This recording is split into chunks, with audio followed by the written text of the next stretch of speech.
Intro. It's intro time. Shush. Everyone shut up.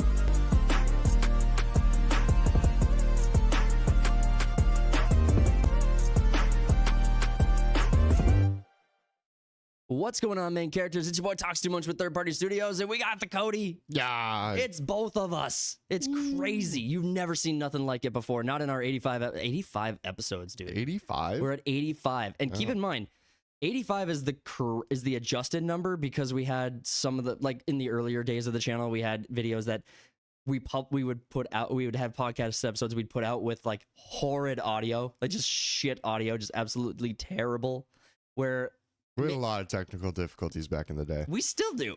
Yeah, that's true. I mean, I shelter you from it. I keep, like, even now before the stream, I'm like, dude, our internet sucks. What's going on? And then it only fixed itself after we were 1 minute late for starting. It knows. It knows our schedule. It knows. It knows. Get him with him. The guy in 2B, he knows. He knows. Dude, what have you been up to this week? Stuff and things. Dude, I think I said that last week too. Dude, that's like your, I mean, that's what That's you're my known go-to, for. yeah. That's your, that's your like, what's something Willis? Use your words. I don't know the actual What quote. you talking about? Yeah, that's your thing. Oh, okay. It's That's my catchphrase. Yeah, I it's your guess. catchphrase. I get it. I It's dumb, but I get it. it's not good. It's a bad catchphrase. Dude, so you've been playing, what have you been playing? I put way too much time into Mordhau. Mordhau? Oh yeah. You told me and showed this last week. It's just so much dumb fun. I That and I've been getting really pissed at rivals. yeah? Really pissed. Like map design, gameplays. Well, it's like you go one round and like I hop on DPS now because I'm sick of playing the same characters over and over. Yeah. So I'm like God tier Star-Lord, according to me. Yeah, you are self-appointed. And so I'll go the first round with like 30-5 or something. Yeah. And still no one has gotten off their DPS to go on like tank or healer. So in the second round, I'll hop on healer, help a bitch out, and no one can get kills. Yeah. It's so frustrating. It's like, all right, we only got one healer. Well, the best DPS will switch off You know what's to help a team out and then just end up losing. So now I'm to the point where it's like, I hate every teammate. I'm just going to do me. Yeah, you almost have to. Like It's solo queuing. Yeah. There's a let me pull this up real quick. There's a YouTube video that that got posted this week. Sorry. There's a video this week that came out and I watched it for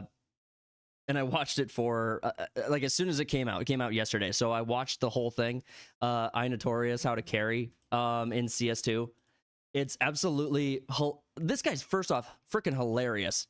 He posted he's got 1 million subscribers on YouTube, but he posts these like these tutorials on how to play certain weapons well or like breaking down the stats of them. Absolutely hilarious. Strong recommend. Like How to carry. I need a how to carry in rivals. exactly. But you said that and then that reminded me of this because I actually had to adjust my philosophies for how to play CS2 when we did it on Thursday. Because obviously Bannerlord's been having issues, and so we picked up Counter-Strike for Thursday, at least for the time being. We'll see how long that lasts. But but when I was playing Counter-Strike, I had to readjust my philosophy because I am in like the bottom ranks right now, solo queuing. You suck. Well, here's my thing. I think the reason I've been deranked so much is because of all my team killing. I just keep murdering these guys in competitive. You're pissed off at someone, just shoot them in the head. Just keep murdering all my teammates in competitive. That's how I do it in Counter-Strike. Yeah, that's what you have. That's how you play. Well, I don't like playing like that. I just get insanely frustrated. Like I'm the like he said something in the video where he's like, if you run into sight, you die right away, so that you can spend the rest of the round spectating your teammates and criticizing all the things they do wrong. Sounds about right. I was trying to catch myself from doing that during Thursday's stream because I was like, oh, I am doing that way too much, and it's just me bitching about how they're doing. But I tell you what, like in Counter-Strike, you have to be stealthy, and like a lot of the game elements are like tricking your opponents on where you are. Right. So sound cues are very important. And so if you are hiding in a corner, hoping an opponent pushes into the wrong place at the wrong time so you can take advantage of that, And then all of a sudden your teammate just trots past you, full volume, dead sprint, jumps, maybe fires his gun in front of where you are. Then all of a sudden That's an epic troll, by the way. it's an epic troll, but all of a sudden you're sitting there with your dick in your hand and the opponents know where you are now. Yeah. Or even they know someone is there, whether it's you or your teammate, but now they have to check it. They have no choice. They have to. And so your opponent just gave them the license to go check it out. That's where the team killing comes in, right? Mm-hmm. Like, well, now I have to kill you. Yeah, it's like, you did this to yourself. yeah, if I kill you, You should have warned that. if I kill him, then I am safer. It's like, Right. yeah, I am Instead safe. of, having two teammates in the spot, I would let's reduce it by 50%. I would love if there was a game mode that's kind of like Evolve. Do you remember like Evolve? And there's other games where it's like PvP, but it's like 1v4, and then the one is like Hunt super. the monster kind of thing, yeah. I would love if they did something like that in Counter-Strike, where it's like Hunt the Monster, where you can, once you get a kill, you can like move yourself to a different position on the map, so you can like get away. But then it's just you stalk this whole team, and you're like a super terrorist. The teammate gives your position away. You shoot them, and you just spawn at a different point. Yep, exactly. I would love that. I would also like there's another YouTube channel, Owl something. Wow. Why he's a YouTuber. He's another War Owl. Oh my god. He's huge. He's a huge CS YouTuber. So huge, you barely remembered his name. Well, I'm bad with retention. I struggle with retention. I'm a retarded. Yeah. I don't know if you know this. I blame TikTok. I blame TikTok. But War Owl does these things where he like mods Counter-Strike and then plays like 5v5 full games with other like streamers and YouTubers, and it's freaking hilarious to watch. And I would love if they did one where you get a kill and you just get like, if you kill someone, you get teleported to another place on the map. That would be fantastic. Like you just get a kill and then all of a sudden you're way out of position. You could be teleported right in front of an opponent. I think that would be so much fun. Right in front of him. It just shoots you immediately. That's a problem with Mordhau is their spawns. You can actually get spawn killed in that game, which doesn't really happen in Chivalry. No, that's I mean, Like right. you'll spawn and then there'll be a dude already swinging his fucking 200-pound war axe at your face and you instantly die. How do you like the addition of Team Deathmatch in Rivals? I don't think I've played it. No? I mean, I was kind of curious because you said you were getting frustrated with it. I kind of figured that was more why. I mean, in Team Deathmatch, I would almost feel like it's almost all DPS, right? I mean, like why be anything it's else? all DPS in every game mode. Fair enough. Which can the Chinese just please bring in more tanks and healers for more variety? I think they will have to. Didn't Overwatch kind of suffer from? They kept on adding DPS. Yeah, they kind of suffer from overinflation on that front too. But I mean, once you build a wall correct, like how do you build a wall? Extra different in like in a video game, like how do you make a stronger tank, or how do you make a more versatile tank that isn't busted? Like the thing is they're not making up characters. They can just be like, oh, that person from the Marvel universe would make a good tank. Let's put him in the game. Yeah, instead of picking DPSs. Right. I agree. I think that first off, like we could make an argument for every single Marvel character to be every single category. All right. Like Spider-Man being a tank would be super funny. Yeah, because he's just, that good. Insanely mobile. Like just make him unkillable, but with like punches. Yeah, and the Spider-Mans in that game, it's either you're great or you're shit. Yes, that is exactly. There's no middle ground. There is not. For Spider-Man mains.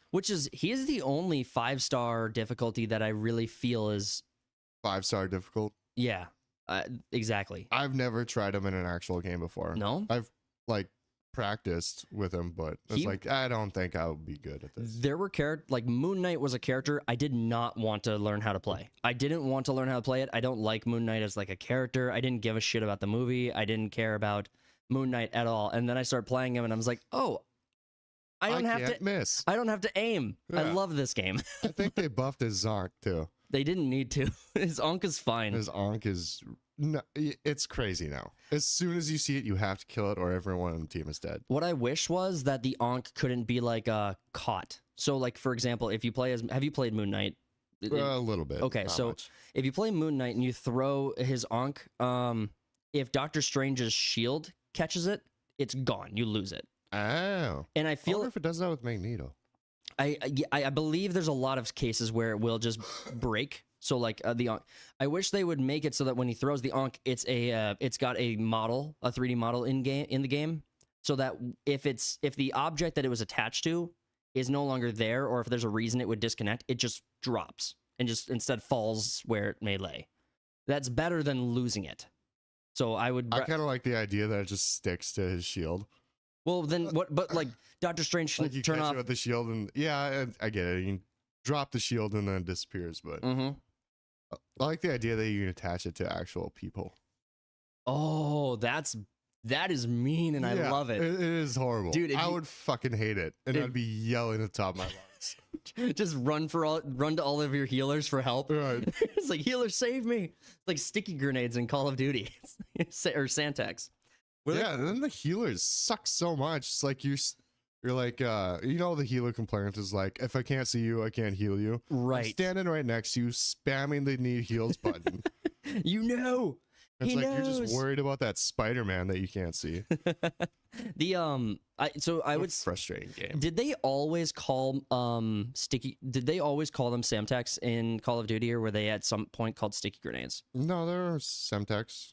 Okay, because I feel like they were introduced in Modern Warfare 2? 2. Yeah. That's what I was gonna say. I feel like they were introduced in Modern Warfare 2, and It's just been in my loadout ever since. yes, it's the objectively correct one to use.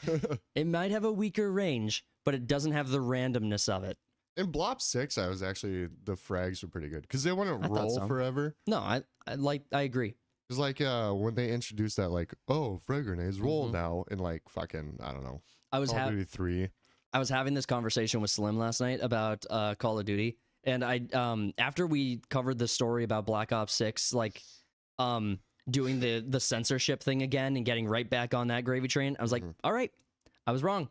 Call of Duty can't recover. They don't want to. They have no interest in it. So, I mean, what do you do? Well, they don't need to Good point. That's an equal point, I'd say. because everyone's still gonna play.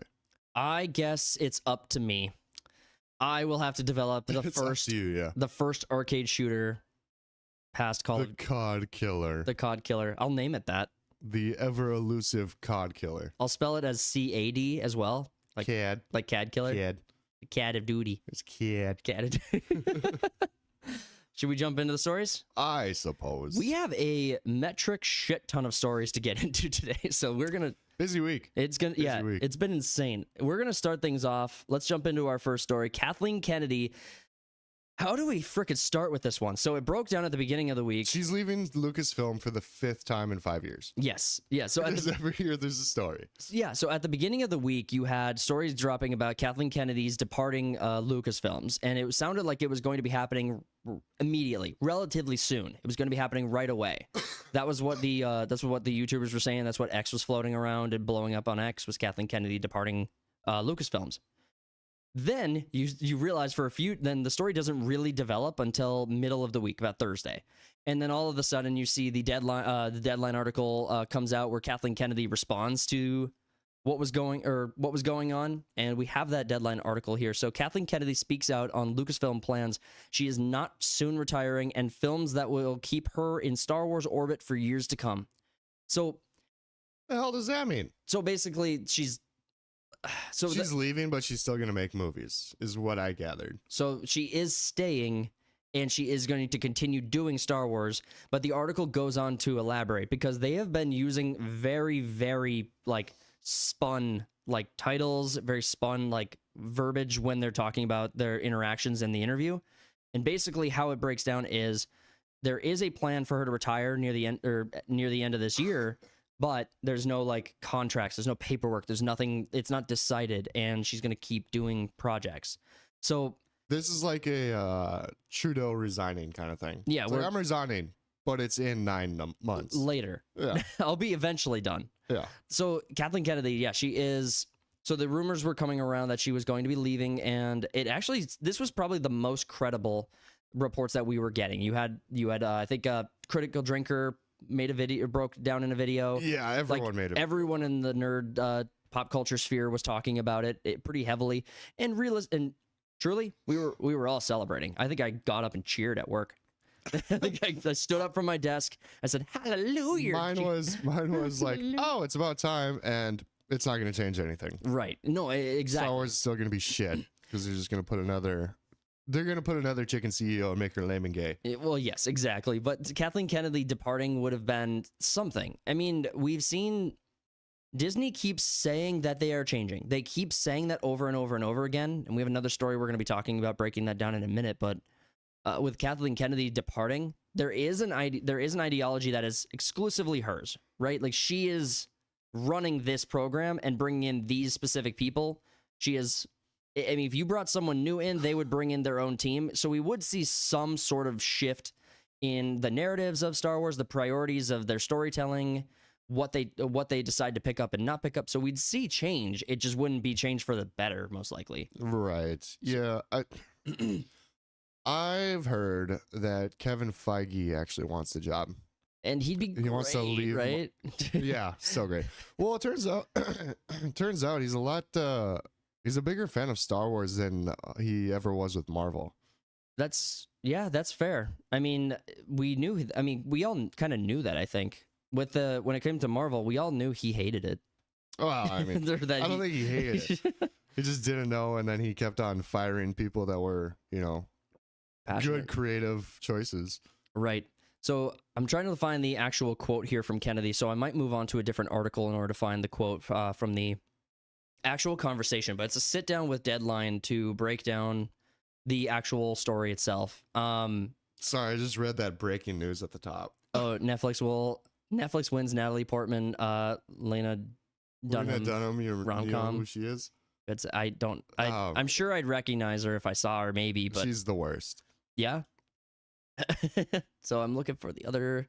Kathleen Kennedy potentially leaving Star Wars becomes a media battleground as Puck's Matt Bellany and Deadline's Mike Fleming trade blows. So the article actually itself had a bunch of controversies surrounding it as well, where they were talking about Deadline, but now they're actually talking about the people who are responsible for the rumors, and those names are starting to come forward and starting to be called out for spinning the story. So it looks like the source for the actual leaks and rumors came from her PR director. And that was actually so much for PR director. Yeah. So CNN Kathleen Kennedy's source revealed News Network reportedly fed PR spin from Kennedy's publicist and reported it as news. So that Park Place goes hard on CNN in this story. So we definitely have to talk about that for sure. But so the idea is that Simon Halls is Kennedy's publicist, and CNN's conversations regarding the story were directly tied and sourced back to him. And so, yeah, he is the most likely source for what has been going on with some of this stuff. So with Kathleen Kennedy, basically self-promoting to leave, that was such a weird freaking circle jerk of let me own the chuds. I don't know. It's weird. Apparently she's gonna be what was it? She's getting some sort of award, I think, tomorrow in the Oscars, like a lifetime achievement or some shit. Yeah. And so that helped us okay, she's actually leaving then, because you want to give a lifetime achievement award to someone that's still active. Well, and exactly. So, but she's had her catalog of films and projects she's been a part of is long. I wouldn't say it's good. It's long. No, it is good because she was producer and has been there for the indie trilogy. Mm-hmm. There's only a trilogy. They never made another one after that. It's so weird that she would be so dead set on destroying Indiana Jones if she was part of the original trilogy. Well, I mean, I don't think she had much creative input. I think she was there giving coffee to George Lucas and Spielberg. Right. Yeah. It's all about who you know. That's why she's in the position she's in. Fair enough. I mean, so Indiana Jones, then you got 100 and God, I forgot how old she is. 47 other movies or projects she's a part of. Yeah. But in the article, she has she's interviewing with Deadline, and one of the quotes that makes it into the title of this article is, "I will die making films." Yeah. I mean, well, you should make one with Alec Baldwin then. Did you see his breakdown this week with that Trump impersonator? Yeah. Yeah. Well, that was It's like you're not really helping your image by threatening to kill that guy. Yeah, it's like, imagine if that had come out before the trial. Been like, It's like, what? We got all this evidence of you just threatening to kill people all the time. I mean, Maybe you did shoot that chick. I don't know. I feel like, how would you react if like a Kamala Harris impersonator? Dude, that guy did cross some lines. You think so? I think he was really asking for it. Let me see if I could find the video. I wouldn't have been on Alex's side, but I'd have been like, all right, if he just started beating the shit out of that guy. I'd be like, yeah, understandable. Alec, you killed that woman. Just taking a punch to the face. Let me see if I can find that story, because if we could pull that up and watch that. That was brutal. So yeah, I would understand if Alec just swung. It's the whole thing. Yeah, we can just have it on mute with the subtitles on. That'll work. And talk about it. Yeah, so Alec Baldwin, so the Trump impersonator goes up to Alec Baldwin packing up his vehicle, and first off, I think the impersonator actually does a pretty damn good job. It's all right. It's not Shane Gillis good, but I don't know. I think Shane Gillis, you're right. He does probably the best Trump that isn't Trump. But this guy was just all up in Alec Baldwin's face, just saying the worst shit he could think of. Well, the best, okay, I hear what you're saying, and then we all have to remember Alec Baldwin did kill that woman. Yeah, and he's an asshole, so. He's an absolute asshole. He got away with it. He completely got away with just blowing that woman away.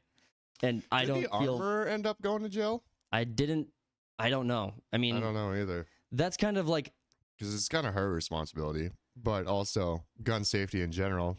Don't point a gun at someone and pull the trigger. Well, and no matter what you think is in it. Yeah, I've seen what was it? Chucky. Did you see the Chucky movie? Where did you ever watch the Chucky films? I think the first one, and then is the third one The Bride of Chucky? Or is there a second one in there? I think the third one might be The Bride of Chucky. There is there's a lot, and they've actually made a one in the last couple of years, I think.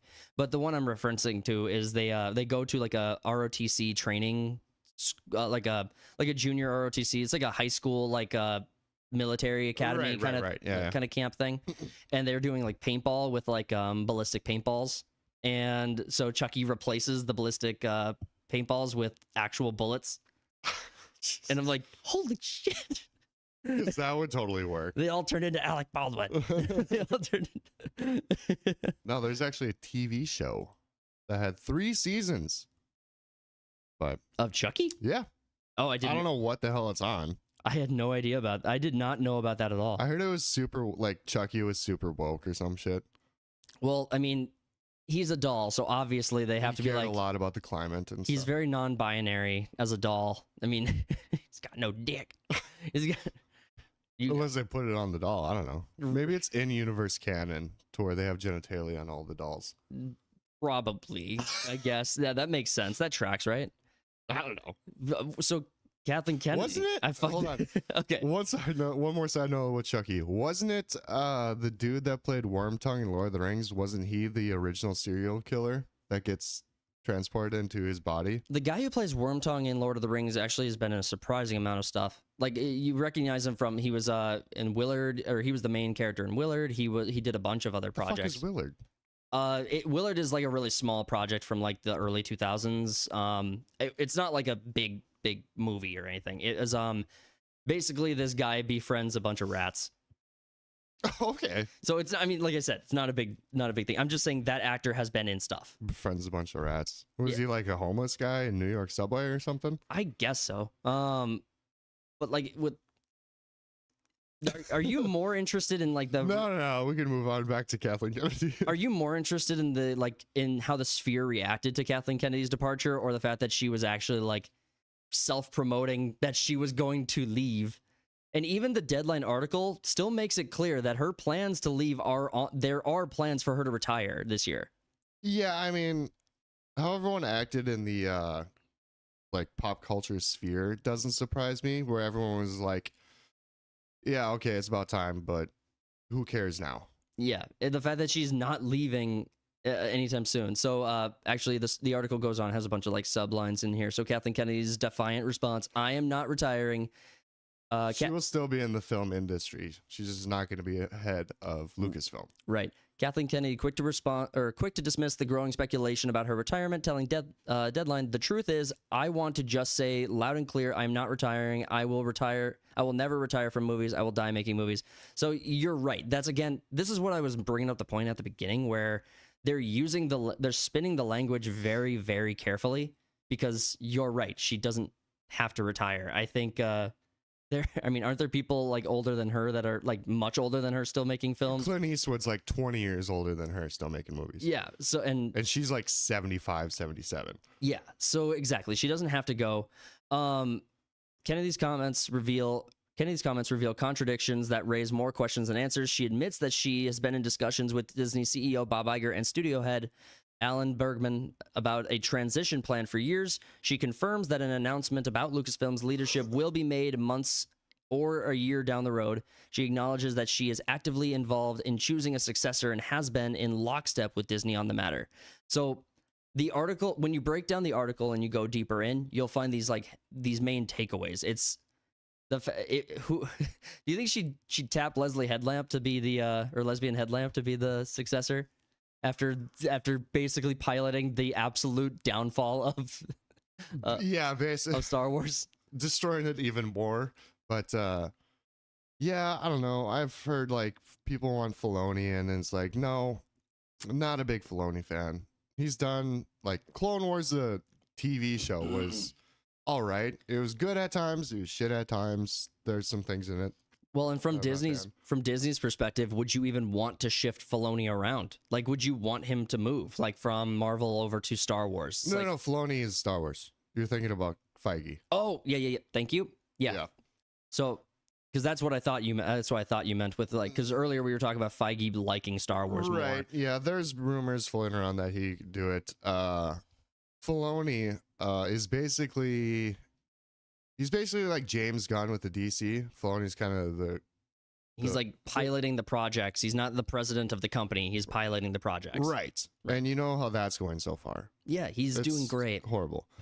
No, I do have a pick that I would like in, but it's not going to happen. Would be Sam Witwer. Oh, he'd be he's like the Henry Cavill when it comes to Star Wars. He knows everything about it. He loves the lore. Yeah, Sam. Sorry. He's been in multiple Star Wars projects as well. So. I just wanted to pull him up real quick because he voiced Maul. He voiced he was Starkiller. Yeah, this guy would be. I think he's played Palpatine too.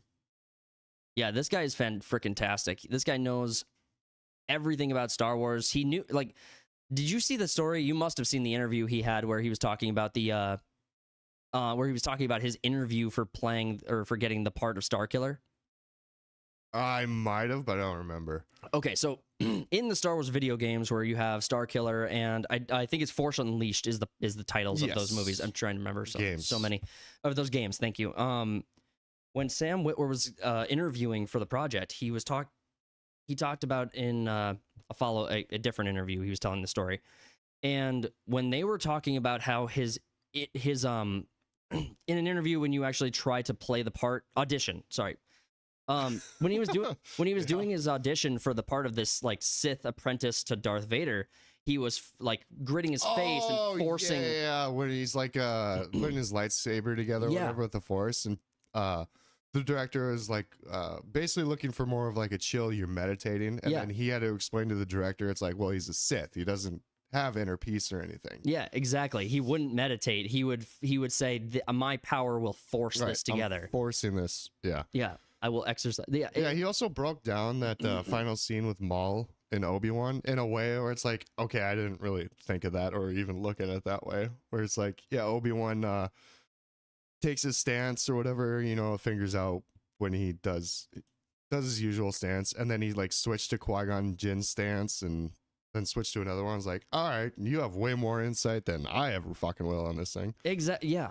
So you are on to something really significant, I think, as far as like a pick goes for someone who could pilot the Star Wars franchise to something more successful. Yeah, I mean, that's just the first guy that comes to mind that's like knows and loves the IP, which is, I know it's a novel idea to actually have someone heading a studio or something that loves the IP, but well, and here's the thing, like You know that Disney's priorities are to tell female-led stories and to make everything as terrible as possible.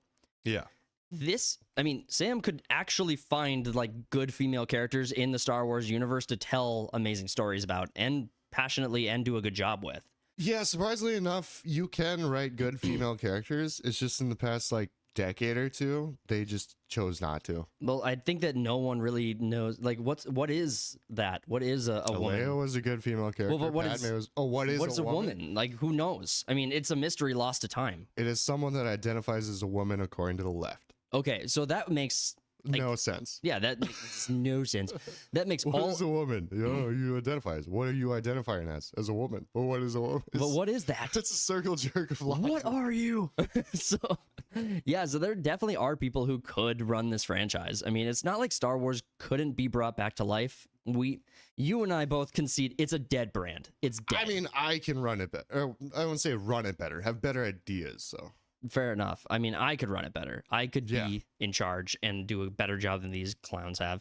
First off, what I would do is cut all the budgets by 80%. I would take the Elon Musk approach. everything gets cut 80%. Everything gets cut 80%. We're doing it's a practice in business now. Is the Twitter? Yep. If everything gets cut 80%, all of a sudden we're profitable. Yeah. All of a sudden we're making big money. That's not how that works, but Profitable. We run more efficiently. yes. Everything works out. I would hire directors that have nothing to do with Hollywood. I would hire from everywhere else except I would I would have a map in my office, have a big red fucking Sharpie X right over Hollywood and right over basically the entire East Coast and the entire West Coast. But cutting the budget is, it's like, all right, this is the amount of money you have to work with. You cannot go over it. Get creative. Yep. And here's your timeline. If you fail, you're all fired and you will not be paid. You're fired. We will not pay you. Contract. Like, you remember the movie Waterworld? Yeah. So that was like the most expensive movie ever made and the biggest flop in Hollywood history in like the late 90s. Mhm. That movie cost $200 million to make.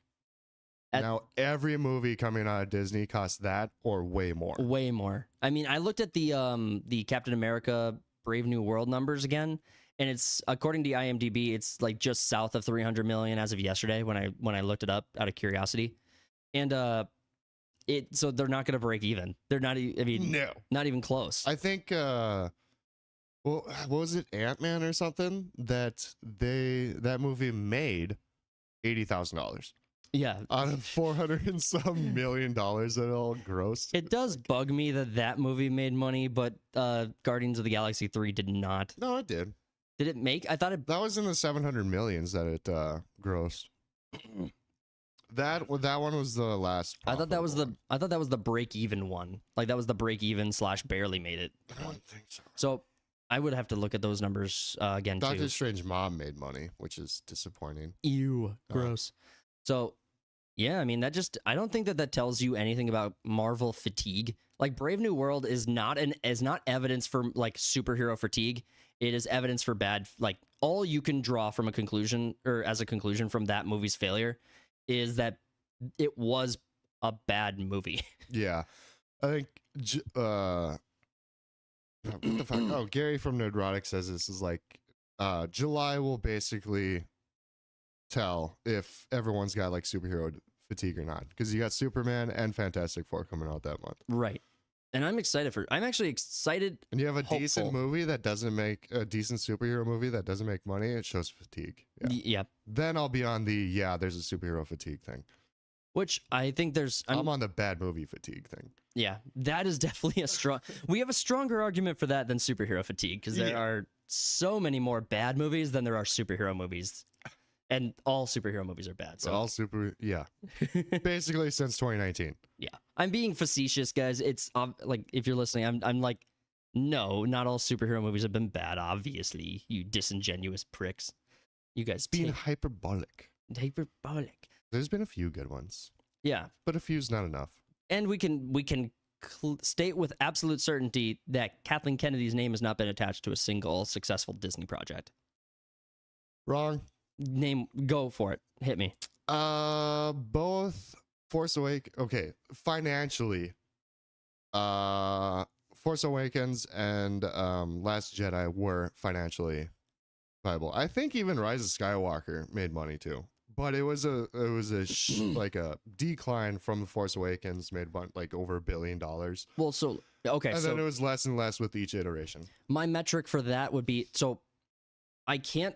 Okay, I hear your point. You have a very strong point on the financial side of things. But that's just because Star Wars. It was a Star Wars movie, and we haven't had one since 05. It was a new trilogy. It was a new trilogy. We hadn't had one since the prequels, and everyone still at that time, no one thought Disney was going to be this. No one thought Disney was going to kill Star Wars. No, everyone thought it was a good business. They sold Star Wars to Disney. Everyone's like, sweet. Yeah, But I think. and then The Force Awakens came out, and everyone's like, no. Well, and Rogue One even had mixed reviews. I know you didn't. You've told me several times you didn't like it, but it's gotten better in my eyes over the years. But it's still considering it's still considering what is up. Relatively speaking. Yeah. So I mean, And The Force Awakens, I liked it going on the theater, and then time went on. I was like, yeah, it wasn't that great. I think anyone who liked Force Awakens was incorrect to like it. You hated it from the get-go. I hated it from the get-go, and everyone's opinion of it was wrong. You guys should not have enjoyed it. You should not have liked it. You guys all should have recognized Don't that this enjoy was the thing you enjoy. Well, everyone should have recognized this was the 4th Death Star, and it was a super mega duper ultra chocolatey covered Death Star. It was A New Hope over again. It was A New Hope over again. They brought in orange female Yoda for no fucking reason. Oh yeah, with butthole eyes, and that character went nowhere. Yeah. Rey had no character growth and was immediately OP. And Everyone thought Finn was going to be the go-to, and then he just turned into a joke. you could convince me, not first off, not know if I didn't know how the future of Star Wars was going to play out now, and we go back in time and have this conversation at Force Awakens, and you say, oh yeah, Finn's a good character, I would be like, yeah, I think he's set up for something really good. So you easily could have convinced me of that back in when Force Awakens comes out. 2015. Yeah, but no one's gonna convince me now that anything with Finn was worth anything. Even then, they didn't have a plan. There were a lot of reshoots in that movie too, because Poe, Oscar Isaac's character, was gonna die when they crash landed on Jakku. Mm-hmm. Yep. Yeah, he was gonna die, but then he ended up being in the whole trilogy. Zero planning whatsoever, which is mind blowing. Well, Disney has some sort of hiccup with killing off characters who aren't straight white old males. It's their favorite thing to kill off. Yeah, and they kept on around. It's like a genocide. We don't know. It's they're committing a genocide of their characters. Maybe he was attracted to BB-8. Prob. They did that with fucking Lando. Oh, You have that sex robot. Yep. That's now integrated with the Millennium Falcon. Yay. I love Star Wars. Everyone remembers that Han Solo movie, right? Yeah, everyone saw it. Yeah. So many people saw it. It was crazy. Still didn't make money. But Nope, still didn't make everyone saw it, though. So, I mean, for Star Wars, a dead brand, I mean, it's dead. It's a dead brand. So I'm not saying it's not important to talk about news-wise, because at any given moment... Stop kicking him. He's already dead. Well, at any given moment, Disney could turn this around if they just made better decisions with the IP. It's not that they can't fix it. The frustrating thing is that they won't fix it. Yeah, and it's not like you come out with a good movie that's going to turn everything around. One good movie is not going to... Which is another frustrating point, because they would put make out a good trilogy. Yeah. Oh, 3 movies. Well, Good luck with that. They would make one good movie and be like, well, that didn't work, and then immediately go back to doubling down. Or they'd learn all the wrong lessons about it. It's like with the success of Spider-Man No Way Home. Yeah. The only lesson they learned is let's take someone that played this character 20 years ago and put him in the movie. It's just cameos. That's the only thing they learned from it. Yeah, which was really the thing that made No Way Home so amazing was not the cameos. There are other movies that do cameos. That was not it. Well, they weren't even cameos. They were actually part of the story. That's what, yes, exactly. So it was the conclusion of 3 different stories in one film. Every generation for the last 25 years got their finish of their story. And Tom Holland's character, the movie's a tragedy. The movie ends as a tragedy. It's a sad ending. So I love No Way Home. I think it's an amazing story and really super great. Apparently, because I haven't rewatched it in a while, but apparently there's when Andrew Garfield or Tobey Maguire enter the movie, there is a long pause because they were expecting, cheers and shit in the theater. Yep. So it's like they pause for cheers. And so if you rewatch it at home, it's a little like, what the fuck? I think there were there? Oh, yeah. People lost their mind in the theater. Yeah. It reminds me of I remember leaning over and being like, holy shit, they're actually doing it. They actually did it. We all kind of knew, but also believed that it was too good to be true. We were being baited. Everyone thought we were being baited. Because keep in mind, at this time, Marvel was still going pretty strong. I mean, Endgame, and then No Way Home goes pretty much right after that. Captain Marvel was the only thing in the Marvel film or in the Marvel Infinity Saga at the time that we were all like, I didn't even watch it. Yeah, this is terrible. Yeah, and because that came out right in between Infinity War and Endgame. Right. Well, so you had Captain Marvel, but then you also had in Avengers Endgame, you had the female Avengers going at it, and I just cringed so fucking hard in the movie. Everyone did. I was like, this is a metaphor for like menstrual cycles syncing up. Like, this is bullshit and lame as fuck. They were like, even like people that were involved in the film were like, yeah, that wasn't really our best idea. Well, there. When it comes to creative decisions in a film, if you want to do something that's that meta, it has to land. You can't fuck up meta like that. Like, do you get what I'm saying? When I'm saying meta, do you know what I mean? Yeah. Okay, because I'm okay. So I saw you like kind of wandering on that a little bit, so I wanted to just follow up. But it's if you're gonna do something outside of the story and that intentional and that blatant, that pandering. You can't fuck it up. You can't do it because if you do fuck up something that meta, you just make people cringe or roll their eyes and be like, oh, my immersion is broken. Yeah. Because that's what you need. Everyone groaned at that part. They were like, what the fuck are you guys doing? Well, and do you remember the whole debacle with how that film was like, Captain Marvel was supposed to be like significant? Oh yeah, they cut her out significantly in that movie. Down to like 15 minutes. And then and honestly, that was the longest 15 minutes ever. Right away in the beginning when she saves Tony Stark, I was like, oh, God. Yeah, exactly. I was like, this is how it starts, huh? Yeah. This is... you know a character is bad when another character in the movie has to say like, I like this one. Exactly. Or some shit like that. Oh, I hate that so much. Yeah, it's always like, or... They do this a lot in movies too, where they tell you how smart someone is. They're like, oh, they're so smart. This person's so hype. Instead of showing it. Yeah. It's like you can show how great a character is, not having another character be like, yeah, this one's awesome. Well, when we did our review of War of the Rohirrim, that was one of our biggest complaints. At the beginning of the film, you have a 5-minute monologue about how amazing and beautiful and great she was. She's the fastest horse rider, even though the horse is the one running. And everyone was, she's the fastest horse rider. It's like, because she weighs probably like a feather. That fucking movie. I have the whole thing That's like memorized, and I saw it once. That's how bad it was. Oh, it just lives rent free in your head. Yeah. So with Kathleen Kennedy being like, okay, so let's play this out. She exits Lucasfilm. Stage left. She exits Lucasfilm, and let's say it's a year out. So there's not really any big Lucasfilm projects this year, are there? Daisy Ridley's movie project isn't like till like a 2027. Well, that's not going to happen now, I think. But the next one is Mando and the Green Fucker. Okay. Yep. Yeah. That's next year. Yeah. So that's a while out. So assuming she leaves before that, that movie comes out as done. Like that movie's pretty much. I'm sure they've wrapped filming on it or gotten close to wrapping filming on it. Maybe. I don't know if they can get Pedro Pascal in the fucking studio because he's doing everything else. True. He's cast in everything. Mm-hmm. But I mean, they just have a stunt guy with a helmet on, and then he voices over him. So let's say she leaves. The Mandalorian movie with Grogu comes out. It does what we all expect it to do because it'll be done at the time, and it's already basically her project. Assuming the studio wanted to turn things around, and we don't have to insert unrealistic people into the idea of like who's gonna run the project. Let's just say Lucasfilms, keep it ambiguous.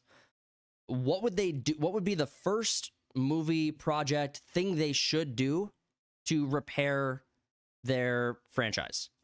What is our prescription on how to repair Star Wars? I mean, Besides bringing in people, like what movies, stories, projects would we want to see that we think would make the most impact in repairing the franchise of Star Wars? it would be a Revan trilogy. Would be my go-to. You'd have to go back that far, huh? Yeah, so this is where my Star Wars knowledge it stops basically at Return of the Jedi. Mm-hmm. Like, I don't know that much that happened afterwards in Legends and whatnot, so can't make a really good case for it. But I know about like 20,000 years of shit before that. So mine would be Revan. People want like a Jade Sky, or was it? No, Mara. Who? I don't remember. Jade or Mara. I don't remember. Yeah. But yeah, I would go 5,000 years or whatever before. Here's what. Okay, I see. Yeah, and honestly, the only holdouts for Star Wars seem to be people who are into that lore, because that has not been like fucked up or touched up to like on at all, as far as I'm aware. Like every time every time Disney tries to touch that like region of the Star Wars ethos, they keep getting like keep pulling back from it. Like they wanted to make a sequel to the game. They wanted to remake the game. They wanted to remake the game. Oh, it is? Okay, I was right on both the gates. It's Mara Jade Skywalker. Oh, okay, gotcha. I thought they were talking a sequel, so I'm probably okay. So no, there's supposed to be a Knights of the Old Republic remake. Okay, and that fell through, which thank fuck. Because even the person they were tasking with like doing it, like said or had some sort of record that they hated Star Wars or hated that game. Right. So you have tapped the wrong person for. It's all staffing. First off, we have to acknowledge the problem is almost entirely staffing and your people who are running the project. But here's my pitch. You take you go through the old canon from Star Wars. You take all of these like side projects, all of the Star Wars comics, all of the Star Wars books, the ones that are not that Disney said are no longer canon. You go to you find each of those projects and you make a small streaming platform or small. I wouldn't put on streaming. Well, let me make so like you couldn't do those you couldn't do them anywhere else besides streaming, because those are comic books are probably not a feature film. Not all of them are going to be a feature film length. They're probably going to be something that breaks down more episodic, especially if we look at like the comic books. So yeah, like in my idea is that you build on all of those smaller projects and you just build your audience back from the streaming platform. And you find the one, and you see the ones that the audience is reacting to best, and then you look into whether or not it's practical to make a film related to that story or continuing that story. That's where my mind goes. The audience that the deeply Star Wars loving audience, they know those comics, they know those books, they know that source material, and when Disney scalped it from the canon, that hurt a lot. But they still love those projects, and if Disney put in time to make to work on each of those, that would be fantastic. I think that would be the best place to start. There's no Star Wars story that anyone is interested in seeing in theaters right now. They're only I mean, if they see they'd be interested in seeing it in theaters. It's just not made by Lucasfilm. Fair. I mean, like the Star Wars name. I mean, I think the Star Wars brand is dead, effectively. I don't think we're going to see another successful project. But I think if Disney went to those older, or Lucasfilms went to those older projects and those books, the side stories, I think you could find a lot there to use. And I also think that it's probably worth, if you're going to do a movie set, they should explore the Outer Rim. They should explore why they can't go beyond the Outer Rim. They should tell the stories of the people who tried. And I think that they should explore outside of the Star Wars galaxy, because I think the only thing Star Wars fans, well, especially normies, care about in Star Wars are the Jedi. I think that Mandalorian has... The normies, yeah. Andor is kind of proof of that, because Andor is... a lot of people like Andor, but no one really watched it. I think I didn't finish the season, but I got like 7 episodes or something. And that's kind of... I guess we'll see again, because... Well, this month now, season 2 drops, and it's a Star Wars story that doesn't involve any Jedi and blah blah blah blah blah. Nope, all of that. All right, we do have other stories we got to get into, and we spent a long time on. We have been on that one for a while, so we will continue talking about Disney. So Let's get into our next story. We are covering Disney. Earlier this week, Disney removes diversity from criteria determining manager pay. Latest DEI overhaul suggests major shift, but leaves questions unanswered. My biggest question unanswered is this confession to what they did to Gina Carano? I suppose this is like for hire or for manager pay and for, because this digs deeper. It goes into like their hiring practices. It goes into their pay structure, but it also kind of pretty much is a self-own on the, oh yeah, we definitely discriminate against people. Absolutely. Yeah. Based on all sorts of shit. Yeah. I don't think they're actually going to change anything. I think they're saying they're going to. Like, I think Bob Iger said, like, we're not going to step away from messaging. We're just going to make it less noticeable. Right. Disney, so the story goes on, Disney is making another round of changes to its diversity, equity, and inclusion initiatives, stripping away some of the most controversial elements while maintaining a commitment to what it calls company values. Exactly. So, and actually, this is just not going to be more visible. Well, when Trump came into office, so this seems to be in response to like the culture during the election, and it ties back to politics, and it's Disney having like feeling like they have to say the right thing. So, but like we knew that like bigger companies weren't abandoning DEI as an idea or as like a practice. They were changing its names. Like they were just camouflaging what it was structurally. They weren't organizing behind the same category of like verbiage. They were changing up how they were talking about it, what they were calling it. That's the kind of thing they were changing. It wasn't necessarily like you didn't change all of these mind virus infected people inside of like middle management at Disney and get them to change their mind. Like that didn't happen. What I don't get, okay, so these people are just, they're supposed to be money men. That's the hope. They don't they don't give a fuck about the product they're producing or anything. They're just money men. They don't watch the shit they create, nothing like that. How profitable was DEI before this election? To where they're like, we got to get on it because we get that cheese, bro. Well, so my understanding about, I mean, it was funded by the government for a while. Well, it was funded by the government, but so the one part of this that I think most people don't remember is that BlackRock and Vanguard pushed those initiatives onto those companies. Like BlackRock and Vanguard has not been something I've discussed with people colloquially, like in just normal conversation, for several months now. And I think people are like forgetting how important they are to this conversation when it comes to like the money Disney gets. They have like a stock portfolio that BlackRock is heavily invested into, and they are very much participant. Now, the BlackRock CEO had an interview last year sometime, I think, where he was talking about how Mark Cuban broke this down when he was debating with Vivek, and how basically BlackRock is held accountable to their investors from like the state level. So California has a bunch of these initiatives that in order for BlackRock to invest in California, they must meet these criterias for how they run BlackRock. And so then BlackRock has to run that way across everything. So basically still California dictating how all this investment is going across the entirety of the world. I don't know if BlackRock has lost enough money to justify their structural change, or if they would even consider dropping California as one of their investments. So, I mean, I don't know. Everything's set on fire. So now they have to, now they've invested. Literally and figuratively. Yeah. So I think people forget about where that brick of cash and how that's coming into the play as well. The cultural shift from the election, I think probably had, in the interview I saw for the CEO of BlackRock, he seemed actually pretty like genuine. So I mean, a CEO can fake that pretty easily, but I did get the impression that he's looking at those types of investments and reconsidering them. That was my takeaway. So I'm hoping that money starts to actually shift more towards a value in meritocracy and capitalism on that front. Well, we got Doge cutting it all. So yeah, just turn off California's money. Just no more for you. Well, I mean, he's gonna do that too. Was it Maryland or Maine? Yeah.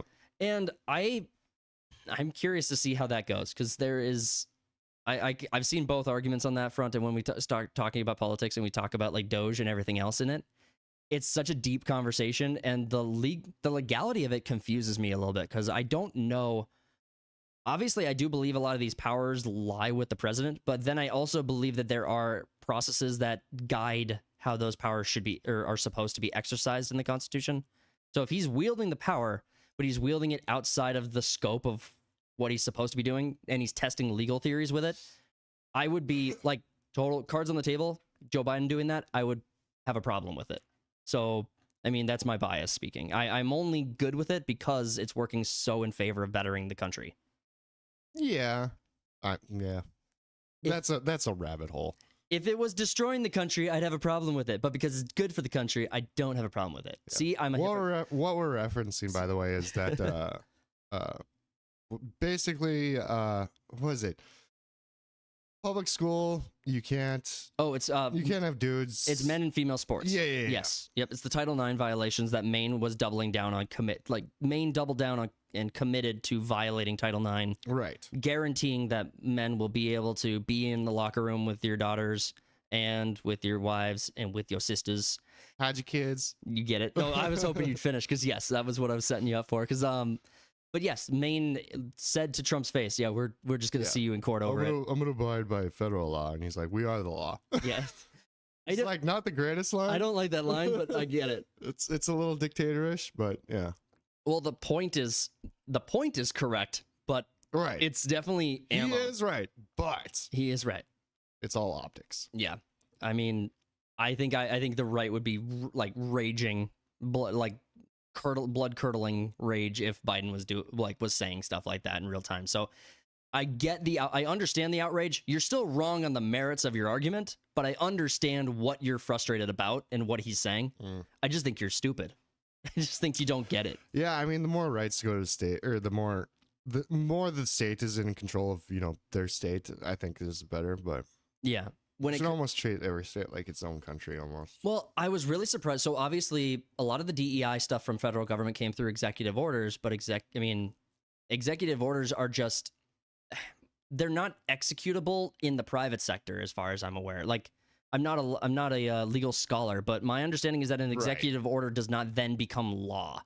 You can't, like, an executive order is only like in. Yeah, like if I had my own volleyball league or whatever, that wouldn't change anything. That I could put dudes just spiking balls into chicks' faces exactly as much as as we want. And no, it's because it's federal funded, and therefore they have to abide by it. In rec leagues, here's what I think. In recreational sports, when you have like co-ed teams, and it's like mandated that you have to have like equal, like just as many women on your team as men. Well, my thought is, what if we just had teams made up of all women and teams made up of all men, and then had them play each other? I think that's equity. Everyone's playing, everyone wins, everyone gets the like. Know who I'm gonna put my money on? I mean, like, yeah, that's a win in Las Vegas anytime. Yeah, I'll take that like 5% mark. I'll take that. I'll take those 5 points. So, the odds though sucks. You only get like, you put in like 50 grand and you get like $10. Yeah, you make nothing.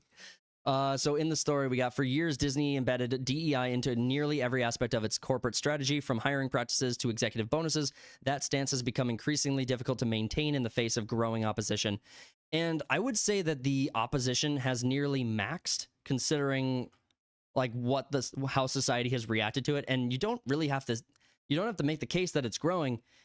The people who are unconvinced at this point are unconvincible. They cannot be convinced. They're locked in. Oh yeah. They'll never abandon the ideology. It's their religion. It is a religion. And then you have everyone else who's like, and if you don't abide by it, you're immediately ostracized, like J.K. Rowling, where she's left 99% of the time, but she just doesn't agree in the dudes and women's sports. Exactly. And it's like, all right, you're not part of the religion anymore. Yep. While Disney isn't abandoning DEI entirely, it is making those policies far less visible. Consider the following key changes: managerial compensation no longer tied to DEI. Content. So what, you make more money if you're gay or black? What the hell does that even mean? What do you like? No longer tied to the compensation is no longer tied to DEI. Yes. Okay. So previously, Disney's other performance factors included diversity and inclusion as a key metric for executive bonuses, alongside synergy and storytelling and creativity. I love how it's a key metric. And then you have the other, or I'm sorry, I suppose it's a key, like they have a lot of key metrics. I was taking that as a higher value. I shouldn't have. alongside creativity. That factor has now been replaced with talent strategy, which sounds broader. Isn't that meritocracy? No, it sounds broader, but still includes incorporating different perspectives, a sign that DEI hasn't truly been removed, just repackaged. Yeah, so the incorporation. So it's going exactly how I thought it would. Yeah, it did not change anything. Content warning softened. Okay, You know, I've heard so many stories of people that had to pretend to be gay in order to get jobs in Hollywood. Oh, I'm doing it. Like I pretend to be gay every day. That's how I get invited to the sleepovers. Slumber party, sister. Sorry. That's so weird though. It's like I know. I gotta pretend to be gay in order to get this job. Content warning softened. Disney Plus has quietly updated the phrasing of content advisories on classic films. Instead of stating that a movie includes negative depictions or mistreatment of peoples and cultures, the disclaimer now simply says the program is presented as originally created and may contain stereotypes or negative depictions. That's the same thing. Like they say the same thing. I don't see any different words there at all. I hate corporate speak. The wording change shifts the focus away from direct accusations against Disney's past films. I guess. I didn't take it that way.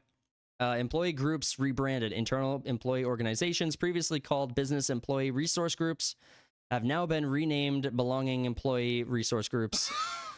So we can keep the letters. Yeah. The shift in terminology suggests a move away from business-driven identity-based initiatives and towards more general workplace community-building efforts. What the fuck does that even mean? It's business. You wouldn't understand. It's just business. It's business. I didn't think the whole meritocracy idea was so controversial.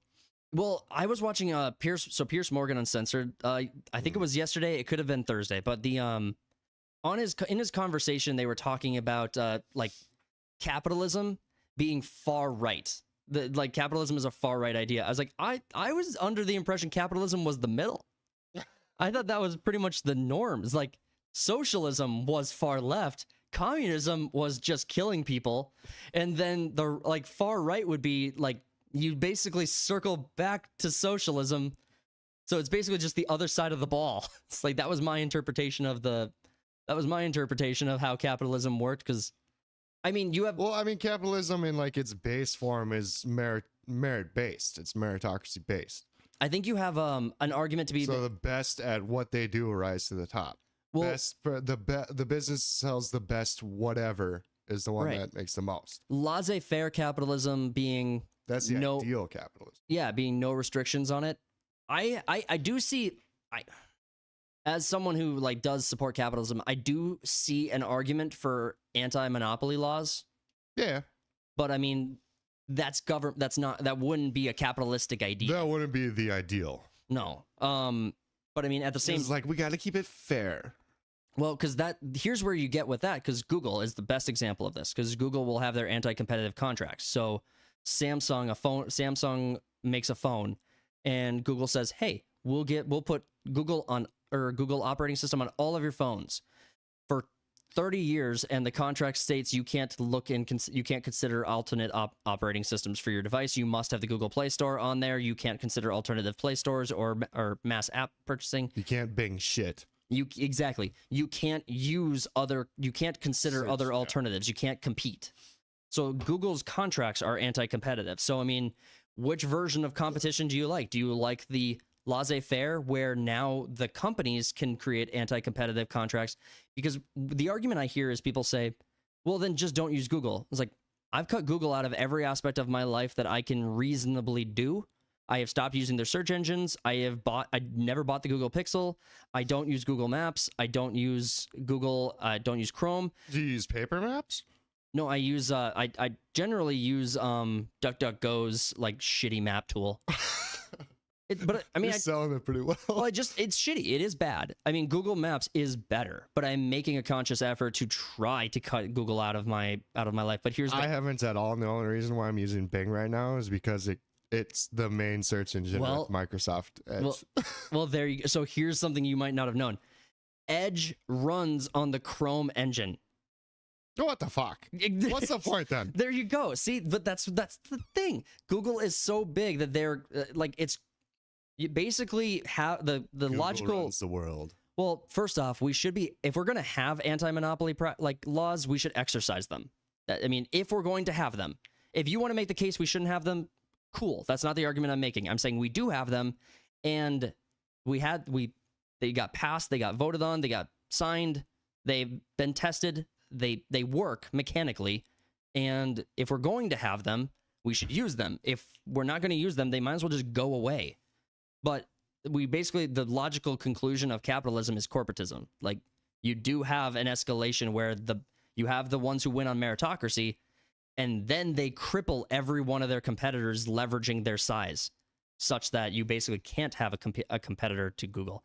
Like, you know what it would take to make a Google Maps alternative right now? A lot of satellites. A lot of satellites, but keep in mind, Google Maps also has the car. They drive the car around the world. Very true. So it would take so much to fucking compete with them. I mean, money. You need money. Yeah. But like, so yeah, I'm not like full blown like capitalist meritocracy all the way, because if it was and there were no monopoly laws, then we'd only have Chipotle. We wouldn't have the much better Qdoba, in my opinion. Dude, the chat's raging right now. No, Chipotle is gay. Chipotle is... Qdoba is so much better. I love Chipotle's food. It is my favorite of all, like the Pancheros, the Qdobas, all of them. I like Chipotle's food. You always had bad taste. Our local customer service on our local Chipotle is horrible. They are the worst. Like, I won't go back there. They are the worst staff ever. They are shit. The manager must be like have his head up his ass. So they can make the best food but have the worst staff, and that's a deal breaker. Moving through the line at lunchtime is 40 minutes. It's 40 fucking minutes. So much for fast food, huh? Subway perfected the fucking like cafeteria style build your burrito. Like, Subway perfected it. Build this sandwich artisan or whatever the fuck. Yeah. How does it take so fucking long to make a burrito? It's because they're always out of guac. And their guac is pretty good too. Their chips are oversalted. So, I mean, you could... Guac is also gay. Guac, fuck you. Guac is...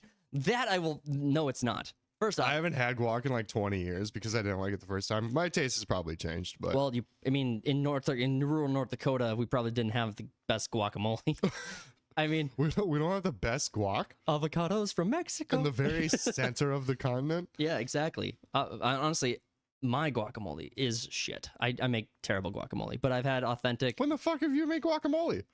I made it last month when I came back from Mexico. I had like a craving for it, so I went and bought what I needed, made some. It was bad. It turned out really bad. I mean, it's a simple recipe, it seems, but then you fuck it up somehow. What is next for Disney with DEI? Well, we got a lot of reference. We got a lot of reference points for this. So Bob Iger, Bob Chapek, Bob Iger again. They have all committed to making a change inside of their culture, to trying to improve their films. They have all done this multiple times.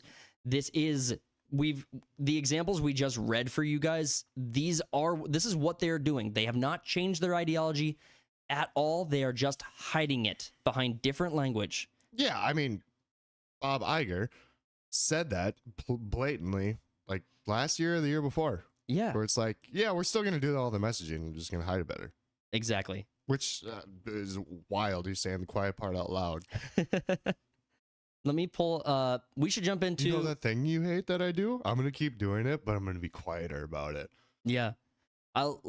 We should jump into another story. Let's get into intro. That's the wrong thing.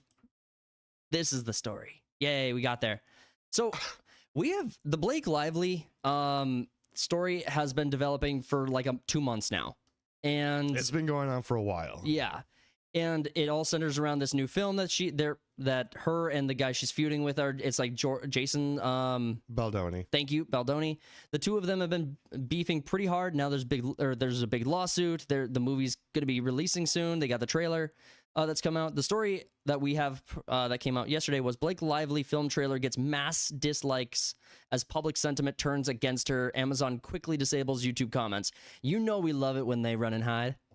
We like to hunt them down. That's why you gotta like Disney on YouTube, because they don't shut down the comments. Oh, I mean, they'll delete some, but I love them for it. So that I have been avoiding this story because One, it's celebrity bullshit and don't really care that much. yeah, if millionaires are going to fight or billionaires are going to fight, put them in an actual cage so that I can be entertained by it again. Yeah, but Ryan would win. He's kind of beefy, so. Yeah, I mean, I get that, but I'm okay with that. Then it's settled. You got Ryan Reynolds going against a male feminist then. Yeah. We all know how male feminists are. Okay, are you saying, just for clarification, are you saying you would not enjoy watching that happen? I mean, I'd watch. The drama basically comes from Blake Lively accusing Baldoni of sexual sexual harassment and stuff on the set, a bunch of other allegations, and then Baldoni is it gets deep. Long story. It gets deep. I think you'll break it down better than me. Baldoni was trying to make this movie for like 6 years or whatever. Finally gets to make it, and then Blake Lively comes in and she kind of basically wants to take it all over. Yep. And so allegations come out where well, there's so many of them, but like sexual misconduct, didn't want a intimacy coordinator. Yep. Well, that's a weird job. Yeah. On set. Can you imagine being accused of sexual misconduct for not wanting someone to referee your sexual interactions? Yeah. I'm like, I'm sorry, I don't want someone going foul. I'm like, or cheering you on, or cheering me on. It's like, yeah, the last thing I want is to be paying off the ref in the bedroom. That's the There's also another one where Blake Lively just had a kid or whatever, and Baldoni was supposed to pick her up or something, and he was like asking if that was okay or some shit, and then she's like, "That's fucking weird." No, I think he asked her weight or something because he just had like back surgery or some shit. Yeah, and so she was like, "Yeah, you never ask women her weight, whatever. Call me fat, blah blah blah blah blah." So she puts all these allegations towards Baldoni being an asshole, and then Baldoni comes back with receipts, and I was like, "I'll see you in court." Because she was censoring text messages between the two. And then he's like, no, these are all the actual text messages. And then she gets Ryan involved, Ryan Reynolds, and it's just a whole shit show. It comes down to basically like, oh, it turns out Ryan Reynolds and Blake Lively aren't, super nice celebrities. Shocker. Right. I mean, like, first off, they are charismatic. As a lot of Hollywood actors are. Blake Lively is so charismatic. She's got 2 great points. Yeah, she's got the greatest of points. Huge. Huge points. Even bigger after pregnancy. So the story that I was actually introduced to this on was when Ryan Reynolds got involved and they were making fun of the nice pool thing.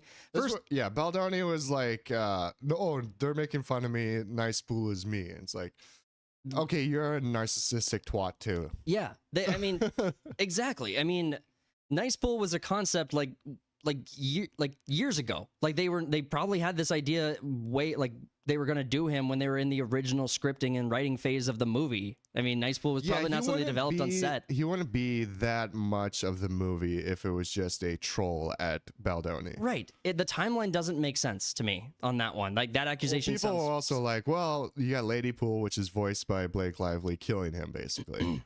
But I mean, all the Deadpools are shooting. Yeah, that one. Okay, I see what the idea there was, but again, it seemed more like Blake Lively was brought in kind of as like a fan meta decision, kind of like a high tier, like, hey, the fans will love that Ryan Reynolds' wife is in this.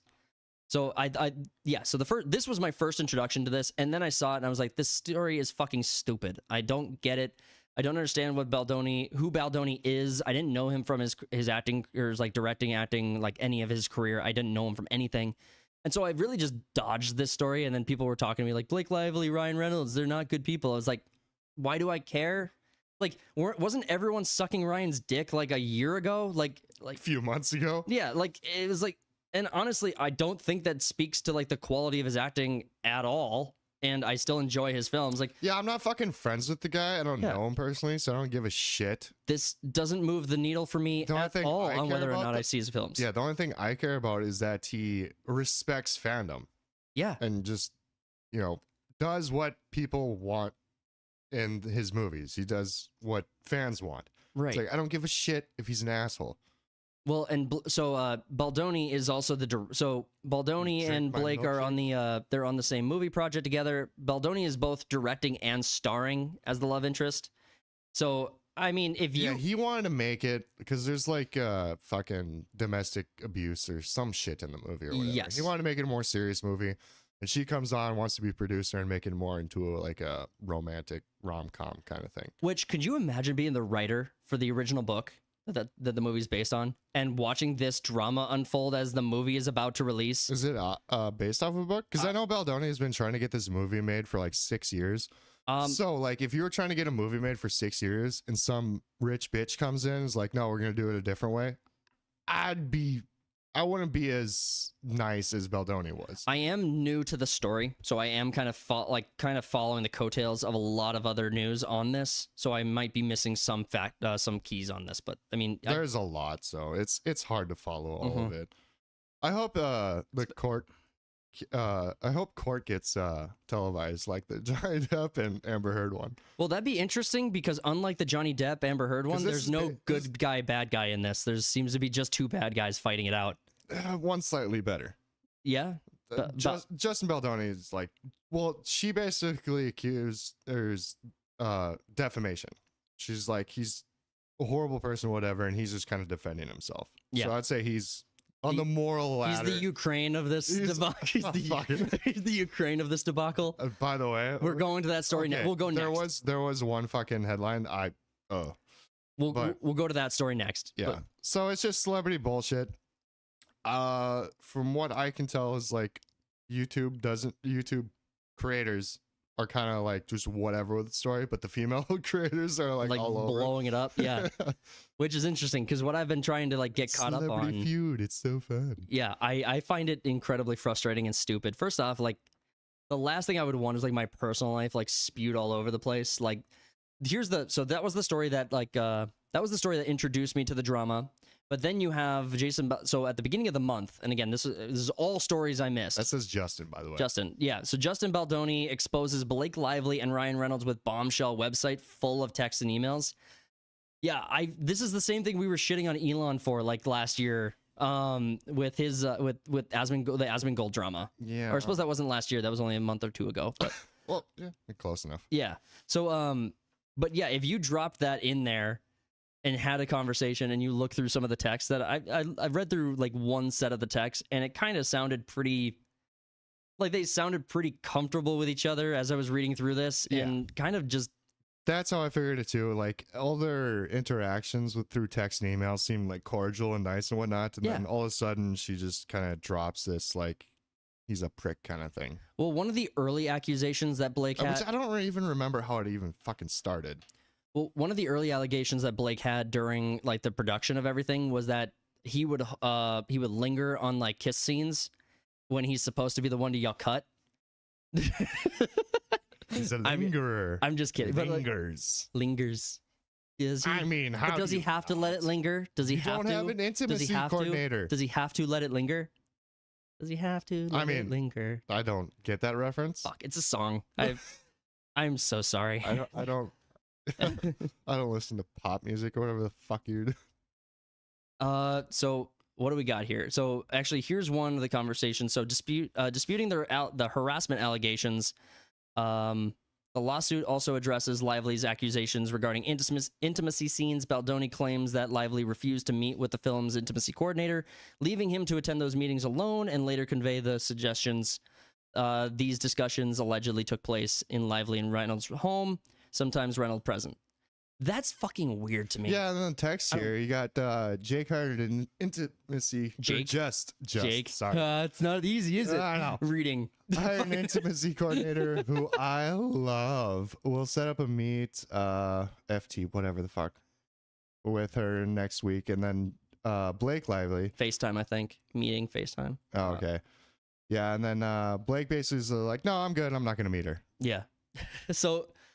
honestly, yeah. And then she complains about the intimacy stuff. It's like, what the fuck? Yeah, refused to hire one. Turning point, Whatever. negative. So all of this kind of kind of comes to a head with the news from yesterday. So Blake Lively trailer getting mass dislikes. So she is losing in the PR battle between these two. I mean, neither's winning, I would say.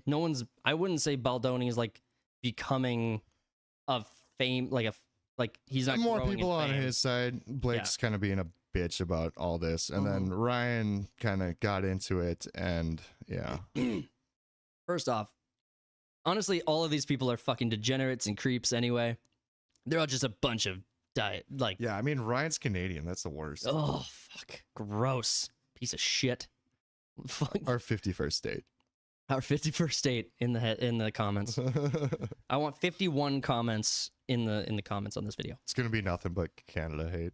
Canada hate. We can do it. We can get there, boys. Let them know. Let them know. Yeah, celebrity bullshit. All right. Well, we'll see if. So, did you see if the movie was based on the book? Did you check that? I did not. Okay. I mean, that was. I'm sorry. I'm a bad Jamie. Yeah, Jamie, can you jump on that for it? It Ends With Us is the name of the project. That's the name of the movie. Oh yeah, book by Colleen Hoover. Yes. So can you imagine being Colleen Hoover, and watching all of this go down as your film as the film based on your book is about I should have never fucking sold the rights. These two fucking morons, like, you're gonna ruin my project. Yeah, my film means nothing. It's all about these two assholes fighting it out. Yep. Amazon's move to shut down the comments is pretty typical too. That's so on brand for them. Oh, it's an Amazon movie. Oh, okay. Yeah. Yeah. So Amazon's a bunch of bitches too. Bunch of bitches. All right, we got more stories to get into, so let's keep it going. We told you, or we said we'd talk about, not that. Okay, so we are going to. All right, we're Talk about the Ukrainian midget. Yep, we're gonna talk about the Ukrainian midget. We're gonna jump into our next story. We're gonna be reacting to what happened in the White House the other day. Third-party politics is back, baby. Let's do it. Let's do it. We're doing third-party politics. We got a video. The video we wanted to look at is brought to us from Evan Loves Wolf, verified on X. I don't understand how the right supports this. Crashing out and yelling while Zelenskyy remains calm makes you look fucking weak. I thought Trump and JD Vance were supposed to understand strength. They look like bitch losers. Thank you, buddy. We love you. We love you here on the channel. We love all of you. I didn't like what JD was basically like a fucking wine mom, where it's like, did you say thank you? Yeah. The whole time I was like, shut up. Well, and I honestly, I watched so many different clips trying to find the specific one that was the blow up.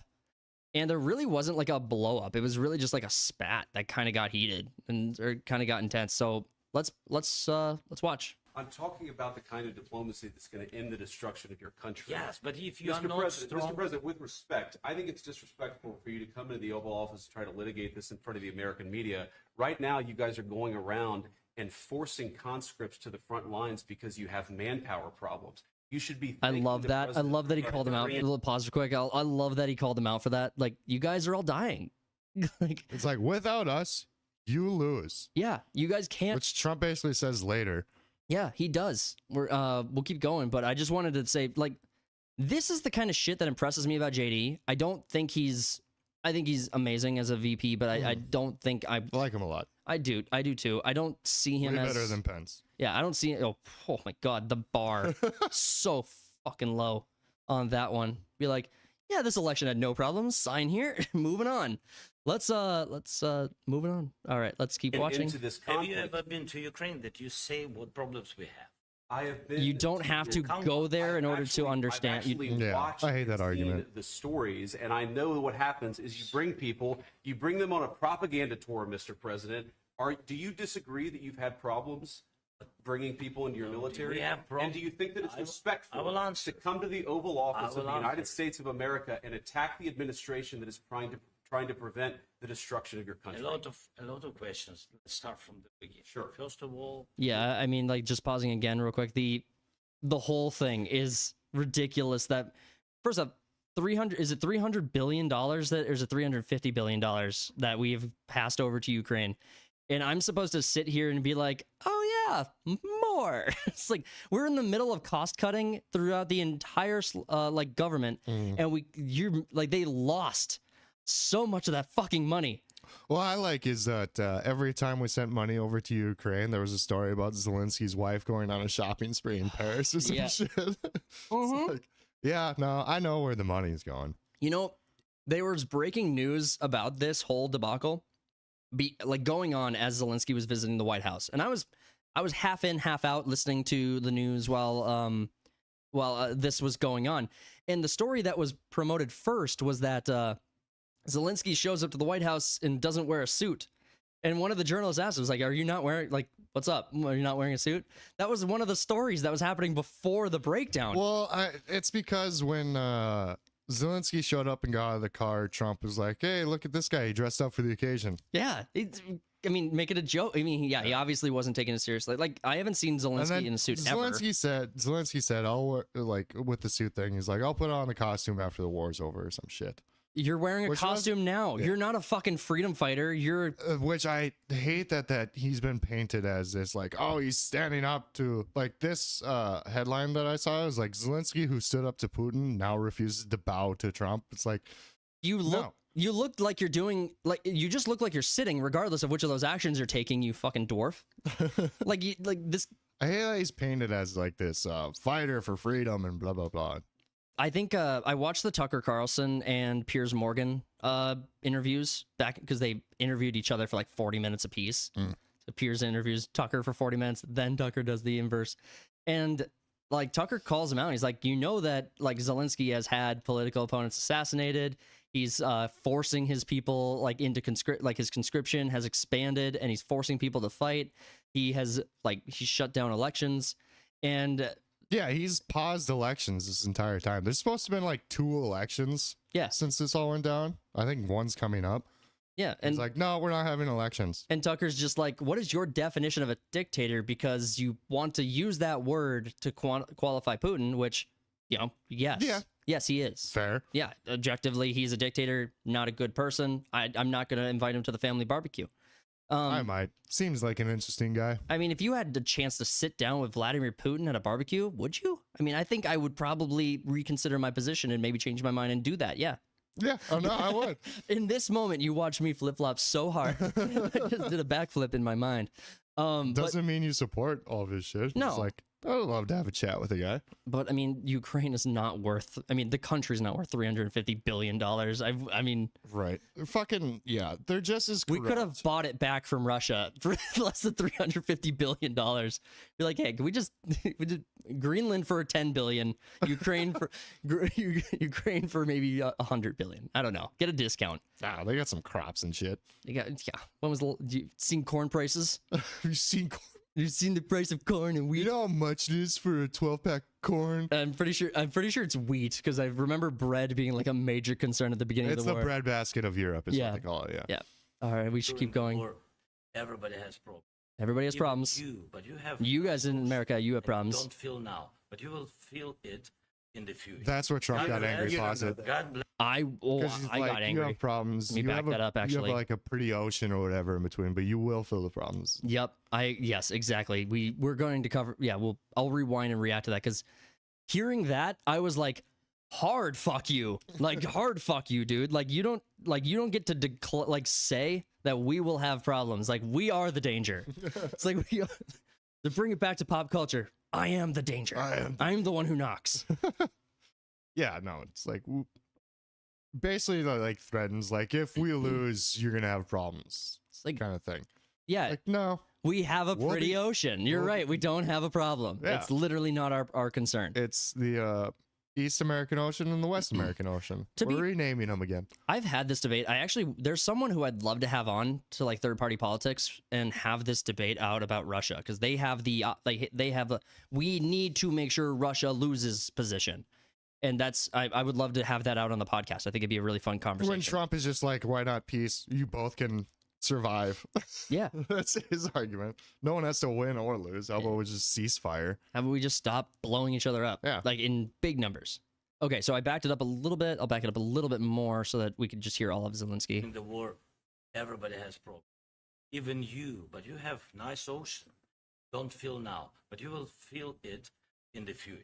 God bless. You don't know that. God bless. You don't God know bless. that. You will not have a war. Don't tell us what we're going to feel. We're trying to solve a problem. Don't tell us what we're going to feel. I'm not telling you. Because I'm you're in no answering on this position to question. dictate that. That's Remember exactly this. what I'm not You're in no position to dictate what we're going to feel. We're going to feel very you will good. Feel influenced. We're going to feel very I'm good and telling very you, strong. you will I did, so this is like my 6th time watching this clip, and I want to like be as fair to Zelenskyy as possible, because I think his point was, the point he was trying to make was, this is going to impact the world, like Russia. You'll feel the influence of Russia. is what Yeah, they say. he just clarified it. Trump didn't let him get it out, but and no. I don't blame Trump for reacting. I reacted. Feeling I the would. pressure of Russia since the 80s. I wouldn't have been nearly this polite to Zelenskyy. I'd be like, "Hey, you're gonna get us all of our fucking money back, I hated or him. we're going to bomb you." I hated him like you're- before this meeting. fuck- So Yeah. So I mean, yeah, just to Zelensky's always been a clown in my eyes. Well, for one, he actually was. a comedian. Yeah. Just to steelman his argument, so to be as good faith as possible, it is something that Russia taking over, first. I don't think it would affect us really at all, to be honest. Ukraine is what, 20 years old? I don't fucking know. It hasn't been there this entire time. No, I know, but but Russia invading Ukraine was significant throughout the world, and that will be recorded in history. It's not like it's not like anyone's going to ever forget that Russia invaded Ukraine. Like, that's not going to be forgotten. No. Well, it actually might. I think it's been way overblown, to be honest. It's the whole fucking, because like Ukraine wanted to join NATO, and doing so because NATO was created during the Cold War too. Was it the No, it was World War Or II. was it after World War II? Well, I thought it was World War II as like the peace for like the European nations, they created NATO in World War II. I'm not a history buff. I don't know this shit. But I'm pretty sure it was World War II, because wasn't that the Berlin Wall thing where they were like, Germany was divided, Russia had taken their territory, NATO and the NATO had taken their portion of the territory. I thought that's where the divide. Okay, yeah, it was 49. So guys, don't take history lessons from me. I don't know, but I am just saying that I do think that the reaction to NATO expansionism, I love watching people be like, "Oh, NATO's just a force for good." It's like, you're an empire. NATO is us. Yeah, we are NATO. We need to just leave it, go away. Yeah, we should. No more NATO. Yeah, because NATO is another one that's just like, all right, started out with good intentions and then just got totally corrupt, and now we're the one that's fucking floating the bill. And no one is preventing Europe from creating their own NATO. If the UN like took the entire the entire body of Europe and collected themselves together and created a federalist government like the US has, Isn't what the European Union was trying to do or whatever? Yeah, but then they just And then Brexit. exercised a bunch. So instead of embracing freedom, they just exercised a bunch of laws onto people over and over and just kept expanding the authoritarian rule that they have over them. And then they tried to do that to us, and we're just like, yeah, you guys don't have any influence over here. You're not important. Like, And Britain was like, I don't know if we want a part of that. And that was the whole Brexit thing. yes. And I But think they were trying to get out of it. I want to dig into the Brexit thing because I've seen mixed feedback from Britain about how Brexit affected them, like whether it was good for them or bad for them. I've seen mixed bag. First off, if you want to say that like we left the EU because of all the freedom, all the restrictions on freedom, it's like you still have those. You still like lock people up for freedom of speech. You still like have the same problems with immigration. It's like if you left the EU so that you could fix those problems, that'd be worth it. You've had 10 prime ministers in the past 4 years. Yeah. It's people just like, I don't want to do this job anymore and leave. Yeah, I mean, first off, you got to exercise all the immigrants. They all got to go. Every single one of them, the whites especially, the white ones have to leave because then they have to be first on the boat. They have to go first. But yeah, honestly, Do they get to sit in front?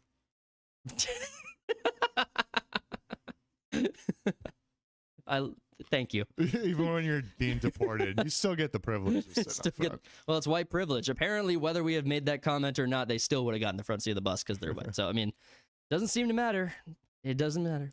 Yeah, I don't know. I'm so over this fucking conflict. I've hated Zelenskyy from the get-go. He's such a tool bag. Well, and I've been jokingly saying for like however long this conflict's been going on that I'm gonna make T-shirts that just say "rooting for Putin" just so we can get this over with. honestly, And everyone's like, "Oh, Ukraine is like the greatest place in the world." you communist piece of shit. Like, we have freedom. We're fighting for freedom. It's like you're a categorical dictator. Like, you've checked that box. That's over. That we don't have to debate that. I like how in the early days there were rumors floating around where it's like Putin's trying to get rid of all the Nazis in Ukraine and blah blah blah. Yeah, It's the like, mission. All right, is that really a thing? And then like a month later it comes out and there's like fucking 50% of the population. We're Nazis. Yeah. Honestly, let's. Feel influence. You're right now not in a very good position. You've He's in a allowed horrible each other position. to be in a From very the very bad position, beginning and he of the happens war. to be right about From it. the very beginning of the war. You're not Mr. in a Brown, good position. I You don't was have the cards right now. With us, you start having not playing cards. But cards. right now, you don't. I'm very You're playing serious, cards. Mr. President. You're- I'm not playing cards. Trump has actually, so he did an interview like a few hours after this, leaving to go to Florida for an event, and he keeps saying they don't have the cards over and over and over again. I was like, yes, oh, you're right. It's best analogy possible. Like, best analogy. They don't have cards. He's Zelensky- going all in on a 2 and a 7 in his hand. Zelensky's like, we're not playing cards. Like, all right, you don't have the war power. Oh yeah, you're right. Right. That analogy tracks. That analogy sticks in. You need I'm our wearing- support. Stop being a bitch. Yep.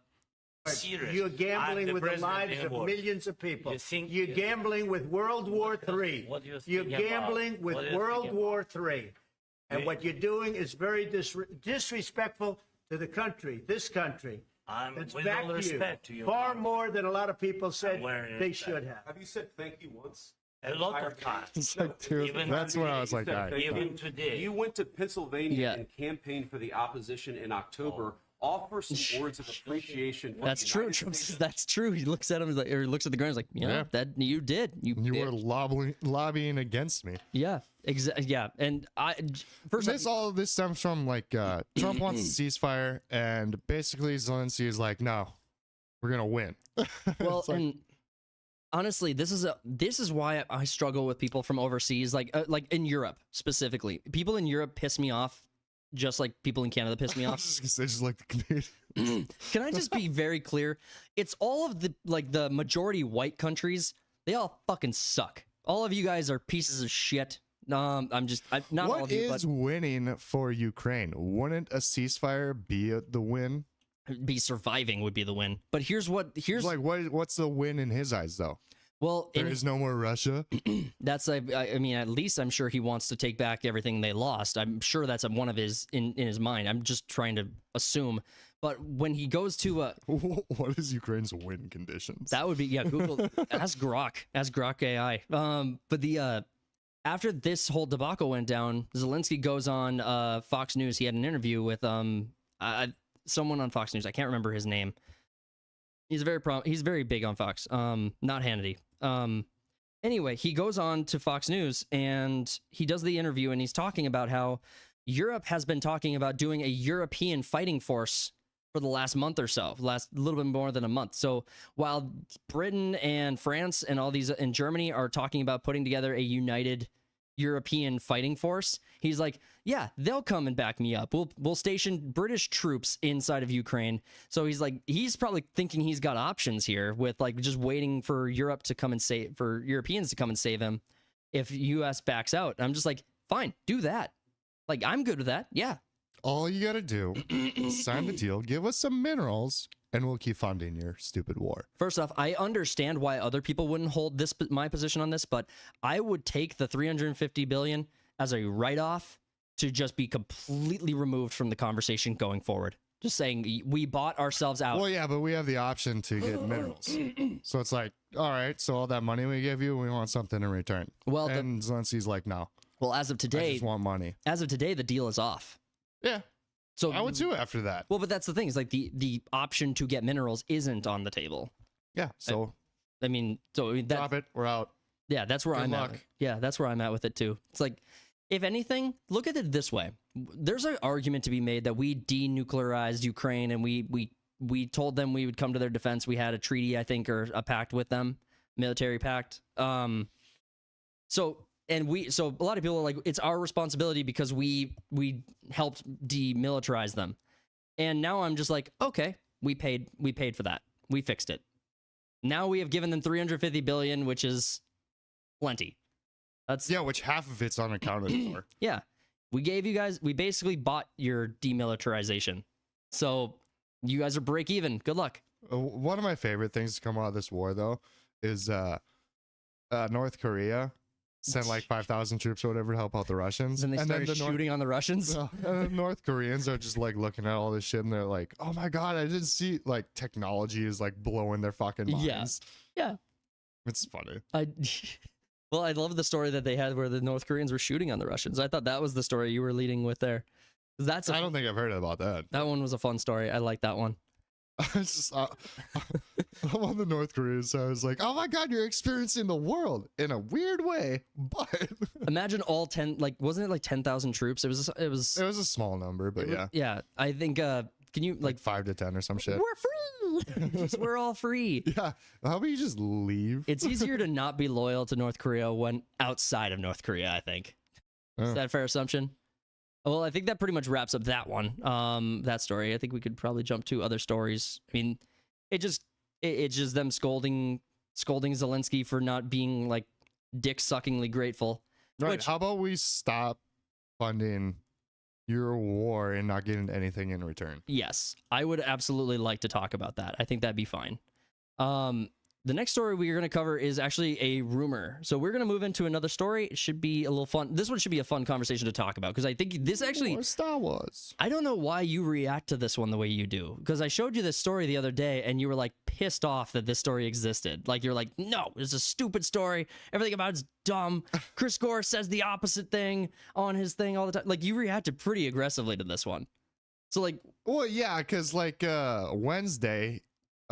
Chris Gore and Gary from Neurotic have a podcast or whatever, and they're saying the whole time, they were saying that like there's no way Disney would sell Star Wars or even try to sell off Star Wars, because those corporations don't sell off IP; they license them out. It's the only thing that makes them worth what they're worth. Right. I mean, if you had Disney, or I'm sorry, if you had Warner Brothers, which has already been bankrupt. If you had Warner Brothers who had none of their IPs, they didn't have access to Lord of the Rings, they didn't have access to DC, Harry Potter, DC, they would be just a failing studio, just a failing studio. They wouldn't have anything. Animaniacs, Cartoon Network now too. Cartoon Network. We talked about this. Cartoon Network was getting shut down. Yeah, so that's done too.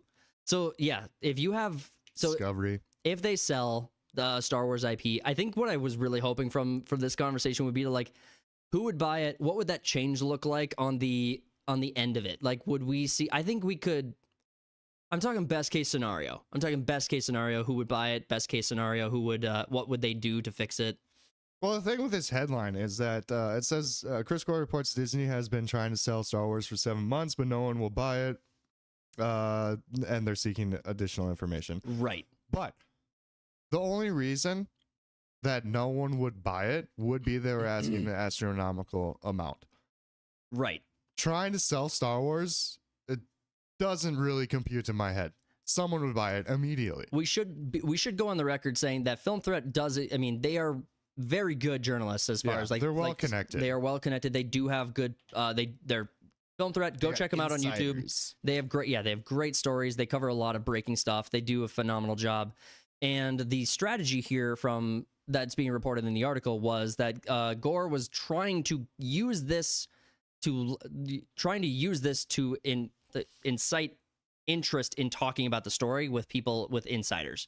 So he's trying to energize the story to see if there are people who to validate and see that this is real, get people who are inside the industry and who are in the know to either talk to him about it and let him know if he's wrong or right about it and what the details are.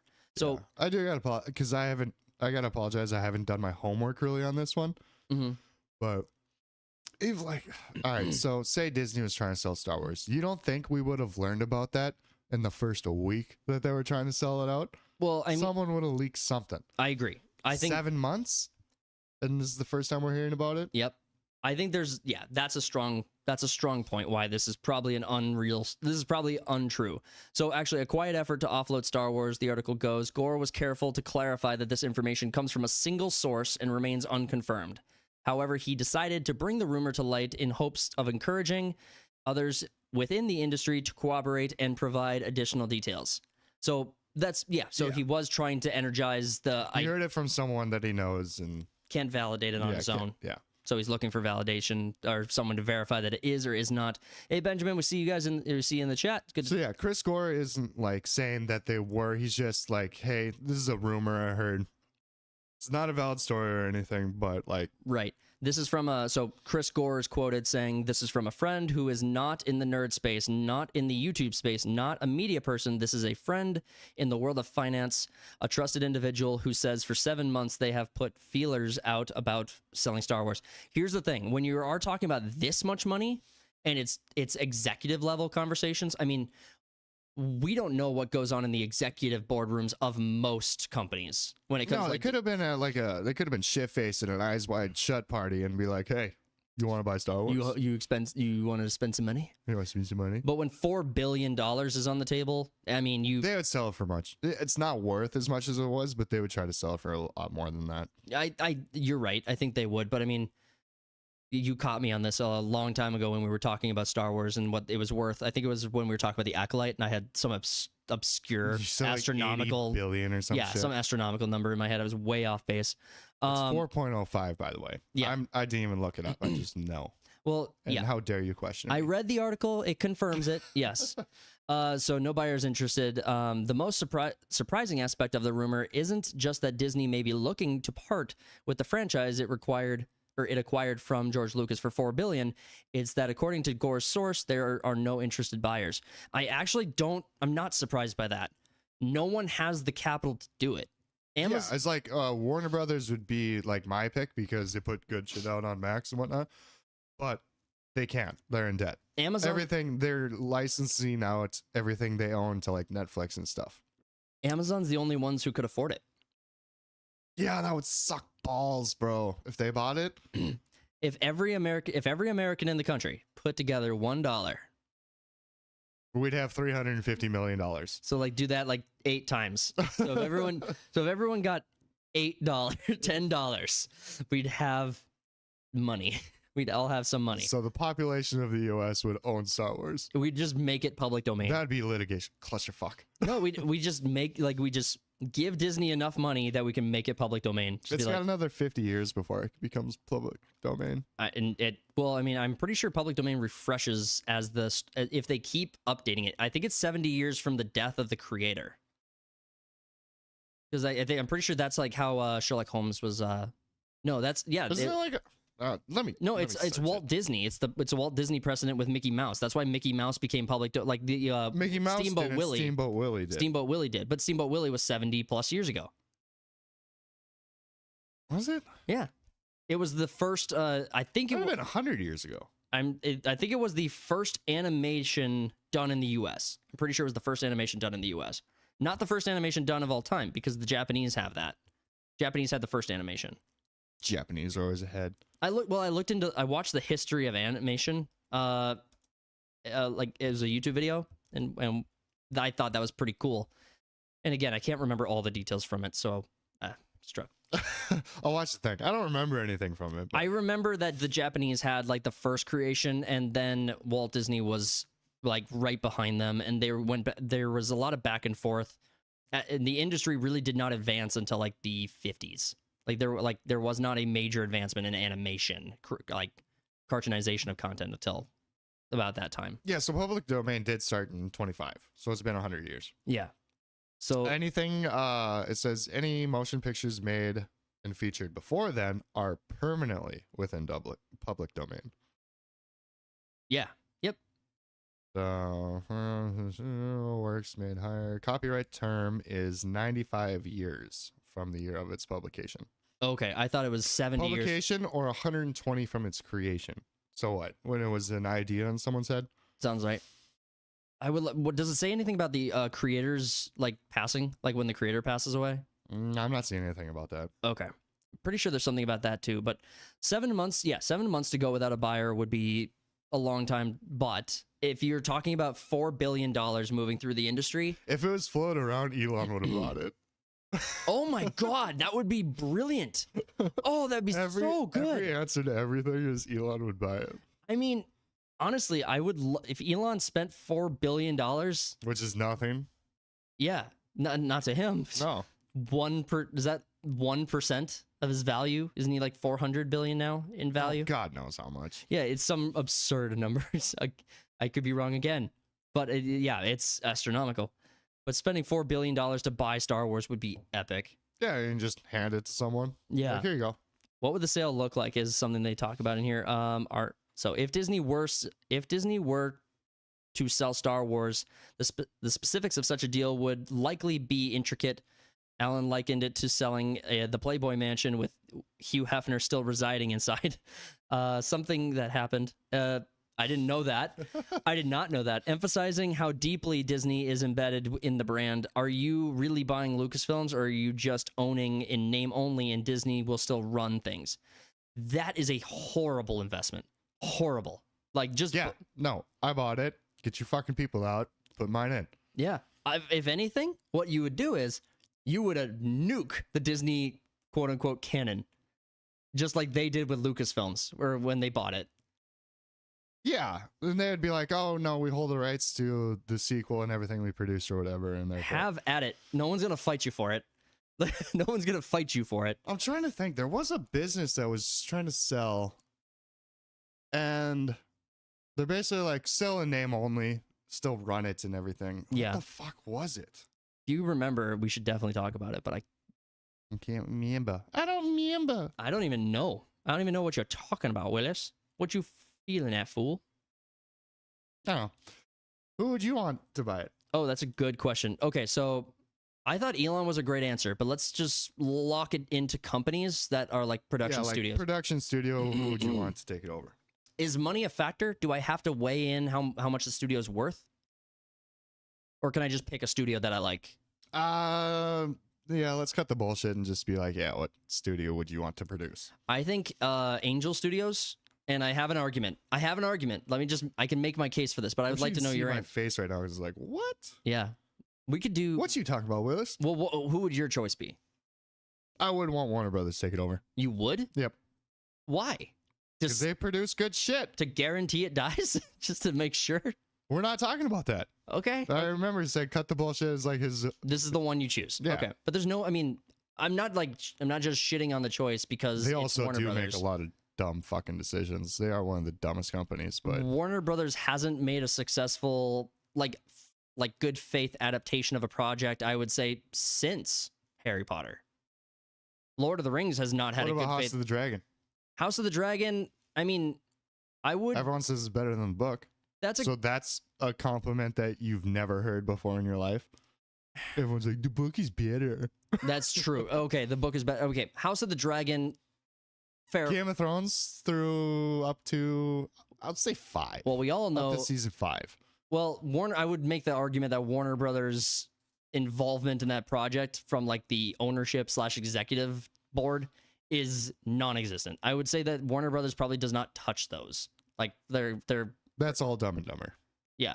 Well, and I mean House of the Dragon, I mean I want to make an argument for separating Max and HBO from Warner Brothers. I get why I'm not allowed to do that in this conversation, but like Yeah, you can't cherry pick to make yourself right. well, the thing is that the things that are on HBO tend towards success, but everything else is a hard fail. Yeah, their whole DC thing was a hard fail. Yeah. I mean, they have not made a good faith adaptation of Lord of the Rings ever. Like, well, I guess New Line Cinema New Line Cinema is, I would make the case, is singularly responsible for the Peter Jackson trilogy being successful. Yes. So I wouldn't put that on Warner Brothers' plate. So War of the Rohirrim? oh, shut up. You mean the worst film of all time, War of the Rohirrim? That one? The one I criticize all these Tolkien YouTubers who liked it Like there were Tolkien YouTubers who actually liked it. I was like, dude, this. I mean, sucks. there's shilling for a company, and then there's shilling for a company. Yeah. And some of these guys were names I really respected. I'm not gonna out anybody, and honestly, there's still like I would. well, Council of the Rings is someone we've like talked to on this channel before and had like interactions with. We're not like We're not tight. we're not tight, but I love his work. His work on Tolkien is phenomenal. I think he's the best Tolkien YouTuber that there is out there. And he liked Wortham. No, Okay. he's. I was making the case. I want to make sure I'm not suggesting him because he does great work, and I thought his review was very good. I thought it was very fair. I think he missed some of the things we were talking about, but then I think he made some points that we didn't cover either. So I guess it goes back. It's just back and forth on how his priorities went against ours. But there was another Tolkien YouTuber who went on a podcast right afterwards and just said he loved the film. He thought it was great, and I was like, Did he actually bring up points though? no, Of how it was great. no, he didn't. He said Is what I get from say Mahler puts out like a 6-hour video of saying how bad, or it's more like 12 hours of how bad like The Last Jedi or something is. yeah, And then someone will just say it wrong, but never clarify. clarify or, bring up their own points of why it's good. Yeah, that shit frustrates the hell out of me. It's like you want me to prove to you a negative, prove to you that it is good. Yeah. Or they'll Or be that like, it's not. the cinematography. It's like, that doesn't make the film good. No, it doesn't. And I mean, it's a leveraging factor to why it's enjoyable, but it's just not. a pretty piece of shit. Yeah, it's a golden turd. It's a golden It's a shit. polished turd. Turns out you can polish them. We should keep going with what we were talking about, though. No, you were talking about Warner Brothers. How'd have Warner Brothers do it? Okay, and then I want to make my case for Amazon actually might make it worse than Disney, which is it's a bar to beat. I like that you use the word might. But like They definitely have the potential to. it's guaranteed that they will destroy it. If Amazon took over Star Wars, we would have the escalation. We would have what Disney is doing times 20. Yeah, because they got the money to do it. They got the money They and can they've just- got print out fucking shit TV show after shit TV show. yeah. I mean, basically What they're gonna do to Bond? the only slow thing that Bond, it's doomed. It's absolutely doomed. Doomed. The only thing that would slow down ruining of Star Wars for if Amazon had the IP was literal just scheduling restrictions. Like just time just doesn't move fast enough for Amazon. Right. Shit. I got more money than I got time. Yeah. Let's go. You printed the faster sludge. But Angel Studios, I didn't get to make my argument for it. I would say that Angel Studios is probably they're far enough outside the industry that they're not infected by bad Hollywood. I think their writing tends towards being really good. I think they love their audience. I think they actually care that their audience enjoys their films. I think they care about the themes being on point. And I think that they have made it clear that they can do and tell stories that are not just religious in nature. So even though Angel Studios obviously has a tilt towards like the Christian messaging, they really just tilt towards the Christian messaging. They don't insert God into every narrative that they have. So Can you name a sci-fi movie made by Angel Studios? there's a if you pull up IMDb, and I can actually pull it up on the main channel too, and I probably should because want to show this up. So IMDb Angel Studios, they have an animation, an anime project that I can't recall the name of, but that makes me think that they have potential to pull off something like Star Wars, where they could take it, tell good stories from it. They could make sure that the audience gets something back for their money, and that they could actually, I mean, I think they could do a good job. My only question is whether or not they would want to. I don't think I have any question about whether or not they'd be successful if they did. I'm trying to look up their catalog because they had that trailer that came out, I think, a couple months ago for the animation. They had a few animated shows. Yeah. Huh. So they have other, yeah. So I'm trying to find. I'll cut back. Oh, they're trying to ride the coattails of Sound of Freedom with their new movie, Sound of Hope. Oh, that's cool. Homestead is going to be a series, I guess. Yeah, they have animated projects, but again, the animated project. Yeah, Homestead, the movie was basically a prequel to the TV show they want to put out. Right. I'm looking for, and I'm not seeing the specific movie or show that was the anime that they were working on. So I'm struggling to find it in real time, so I should probably look harder at that. Maybe it's Do better, Sarah. You're a shitty Jamie too. I'm not a Jamie. I'm not. But I think it's this one. I'm not seeing a name for it, but I think it's this one on screen here. In the background. I don't see a title for the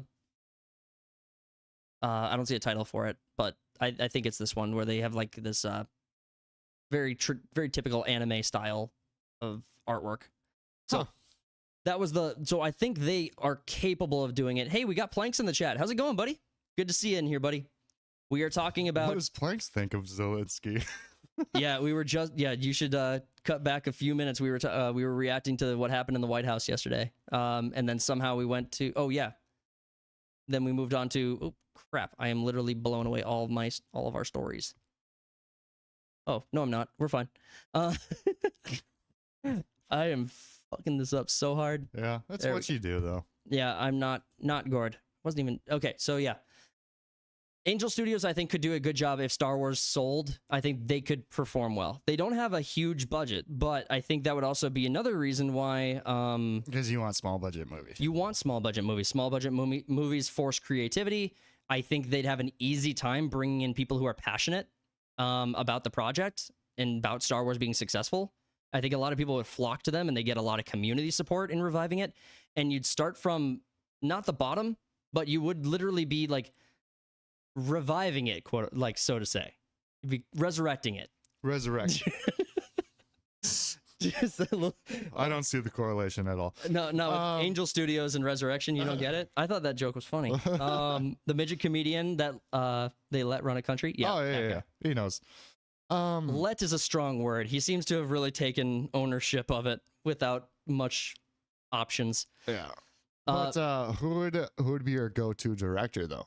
Ooh, for Star Wars? Interesting. Who would you want to see a Star Wars? That's a deeper question. Quentin Tarantino Star Wars movie. No. That'd be balls to the wall. No, I think you need. Here's the thing. I don't know. I don't have like a laundry list of like directors who I think would do a great job as far as who's successful. You know, I know names like Spielberg, Christopher Nolan. I know Zack Snyder. I know some names, but they're the most prominent ones. Nolan would never touch it. It's not in his wheelhouse. He wouldn't want to. You have Snyder is someone who I don't want touching Star Wars. Obviously, we saw what he did with Rebel Moon. That was his Star Wars. Exactly. So he would be no better at doing that. And then you have Steven Spielberg is ancient. He's not going to be able to do it. You're like, I don't know directors. I don't have like a laundry list of directors. There'd be too much. Plank says there's a rumor I read that George Lucas was looking to buy it back. That has been circulating for a long time. So he did. Yeah, there's been like rumors of what, like him kicking in the fucking door of Disney and be like, I'm taking over again. Yep. I don't think there's any. Ridley Scott is capable of directing sci-fi films. I think his Not anymore. I think just from a visual perspective and how it looks, Alien looks good. But this is like the argument of like story versus the quality of the film. Alien also was made 50 years ago when he was 40. I'm talking Prometheus, Covenant, and Romulus. Oh, okay. Well, not Romulus. He didn't do Romulus. No, but like Covenant and Prometheus. I think they look modern sci-fi. I think they look very good for modern sci-fi. But again, this is like every director that I can think of is like always like more serious stuff. So I don't know. Planks in the chat says Peter Jackson might do well. Let me cook on that one a little bit. Peter Jackson is, I think, objectively trash. I think he is bad at directing. I think he got lucky with Lord of the Rings trilogy, and I don't have a single other movie to reference that proves that he is an amazing director. The Hobbit trilogy is horrible. Yeah. As a director, you are responsible for how that movie He did hits. come in the last hour though on that one. That was Guillermo del Toro's baby, and then he left. Sure, but I mean, then you make the case he didn't save it. Nope. So he failed to save it is not a better argument than King Kong was all right. That's, I mean, It's not great. you're talking about. Wait, are you talking about the OG King Kong? 2005. Yeah. That's not the OG one. OG's like fucking 60s. Okay, but yeah, old great, old gangster. That's not great.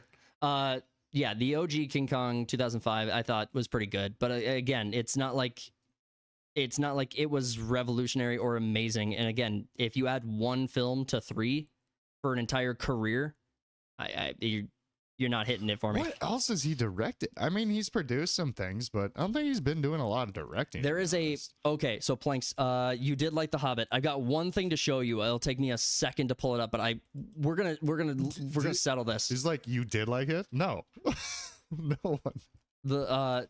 It was shit from the beginning. Yeah, I gotta I gotta find this one scene real quick in the Hobbit movie. They did a World War I documentary. I should see that. We could check that out. Okay, so I think this is it. You know what's funny though? For the amount of movies he's made, which is very few, he directed, he is still the 5th highest grossing film director of all time because of The Lord of the Rings. Okay, this is Warner Brothers, so we have to be careful with showing this. So I'm just going to fast forward specifically to the part that I have a. First off, again, I make the argument this movie sucks. I hate these films. I think the CGI was horrible. I think you were better off doing what they did in the original Lord of the Rings trilogy with leaning more towards practical effects, and they didn't. They chose not to. Instead, they decided to go really hard into CGI, and I have a major problem with that. So let me point to the trolls here. So they I don't want to play too much of the film because it will be. You should put on a Hobbit essay. I could, man. I'm not nearly as passionate about my hate for these movies, but no, let me just. Well, look, you got the troll. Okay, so you fast forward. Here's the trolls. You got the trolls at they hold the entire charge. First off, Herzog, the guy who is leading this army, is 3 miles away giving verbal commands to his army. Like he's on an entirely different mountainside. Like he's overlooking Dale and the mountain. So it's way off point. He's nowhere close. And then you have the trolls here that are all ready for this epic showdown where the orcs are just going to kick the shit out of like 100 dwarves that are left over. And you get this minor charge, and then they blow the horn. And I don't want to miss this part, but I got to be careful not to. Yeah, so they pause. They're like pondering. Oh, horn! They blew their horn. Now what's gonna happen? This is yeah. He has a signal guy with flags, but they're reacting a little too like. You're gonna tell me that there's no problems with the fact that signal guy is like locking it down, man. Like he's like. I do want to hear because I've never seen anyone advocate for The Hobbit before. Right. Okay, so the trolls are all lined up. They got them right there. There's like 6 of them. Got to fast forward a little bit. They blow a hole through the wall here. Big boom. And then watch how the... You got to just watch how the trolls fucking react, man. I'm going to blow this up a little bit more. Okay, so they all charge out. And you just got to see this. This is taking a really long time to get to my point. Look at them. Like, they all like, did you... They're like, oh, no. Yeah. They're okay, so here's the charge, and then watch how the trolls react. Watch them... Look out! 12 more dwarves! Jesus, run for the hills! This is so fucking stupid. I hate that fucking moment in this movie. I will always remember these trolls just dramatically overreacting to these 12 additional dwarves that blew through a mountainside. That's one scene of 1,000 we can pick through. Exactly. This is just the one that will never leave my brain. They're reacting to a disciplined army. What are you talking about?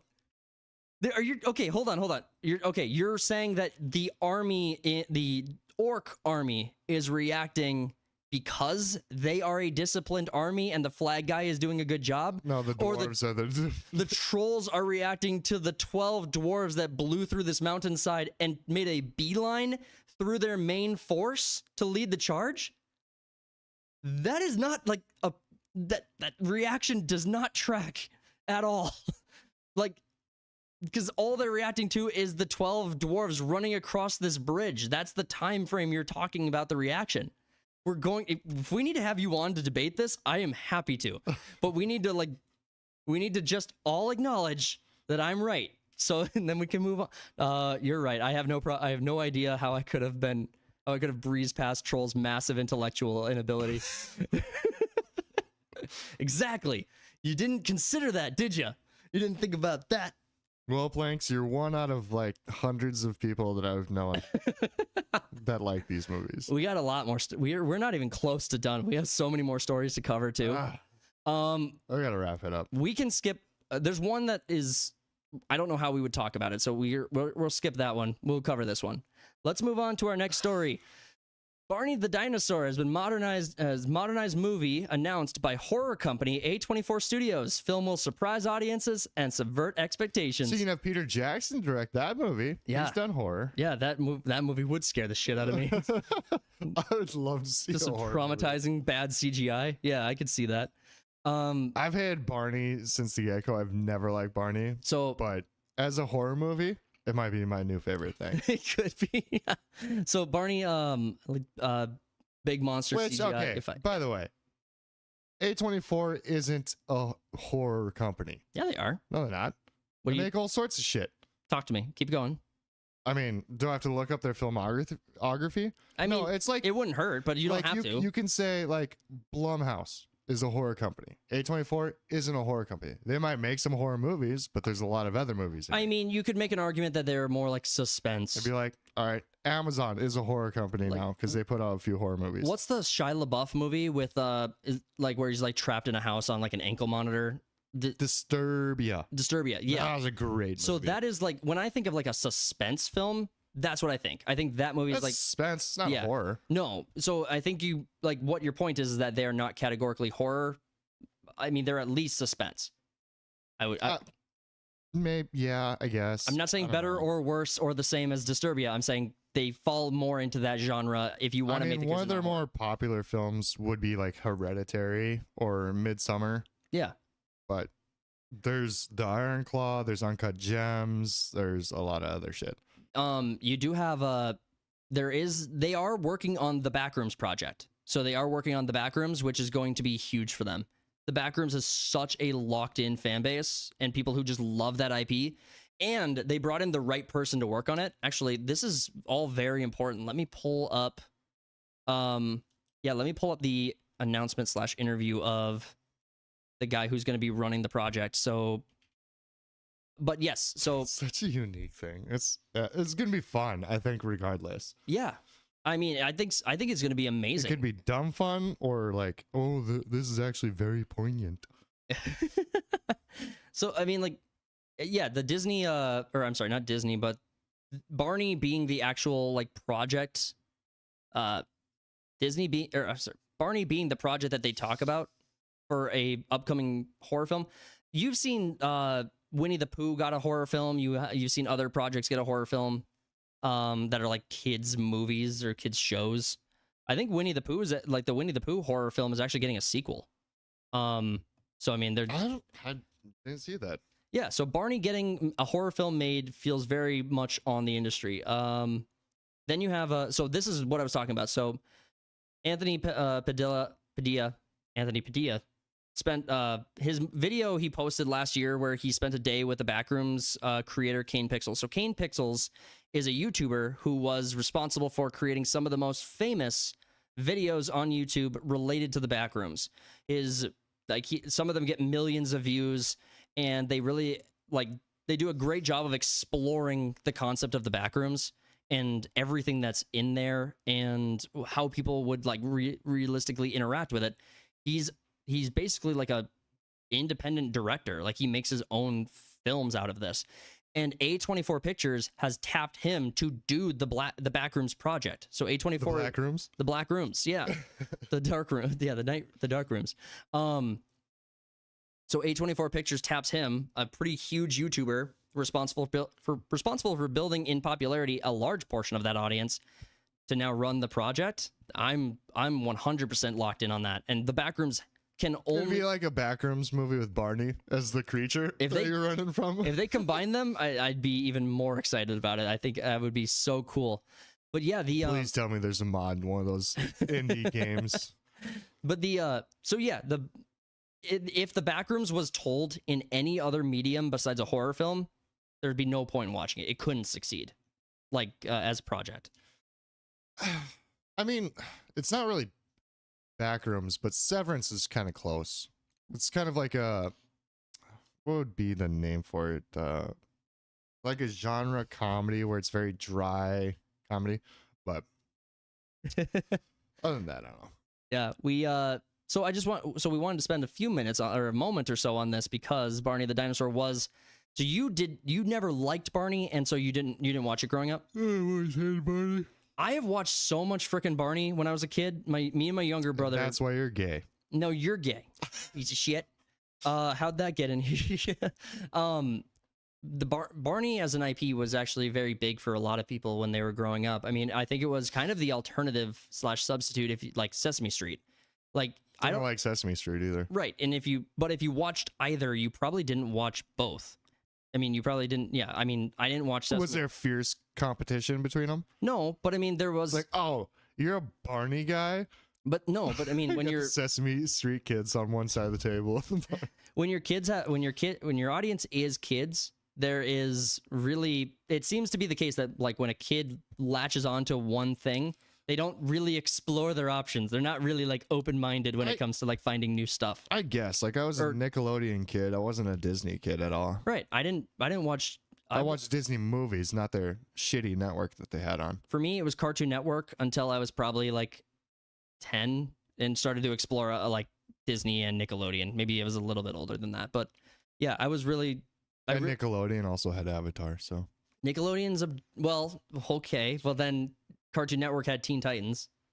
No one watched that. Samurai Jack. Yeah, what? Yes, they did. Samurai Jack was such a weird one for kids. As an adult, it's kind of hard to get into because there's very little dialogue. All right, I was going soft on you there, but I just win with this one, so Toonami just wins. I guess. Yeah, there you go. There's Toonami. That's right. Yeah, yes. You lose. Loser. It's SpongeBob. Yeah, SpongeBob's still going strong. SpongeBob won't die. It's the sponge that never has to get cleaned, or is always clean. We don't know. Early 2000s cartoons were the shit. So yeah, if A24 Studios making a Barney film, that could be interesting to talk about. Probably won't be like a revolutionary Definitely film. review it. We're gonna review it. Oh fuck yeah. Oh yeah, we're doing it. What if it's like the scariest movie you've ever seen? Let's see. We definitely have to cover this story because it's So we got one more story to get into, and then I think we'll wrap it up there. We have confirmation that John Lithgow will play Dumbledore. Yes, John Lithgow has been tapped officially to play Dumbledore. He confirmed it himself. We will be watching that video. He did it in kind of like an improv interview. First American to play a major role in the Potter franchise, which means we can get more Americans in there. Yes, insert. We can like we can race swap all the British for Americans. Yeah, race. Exactly. Instead of a nationality, you dumb fuck.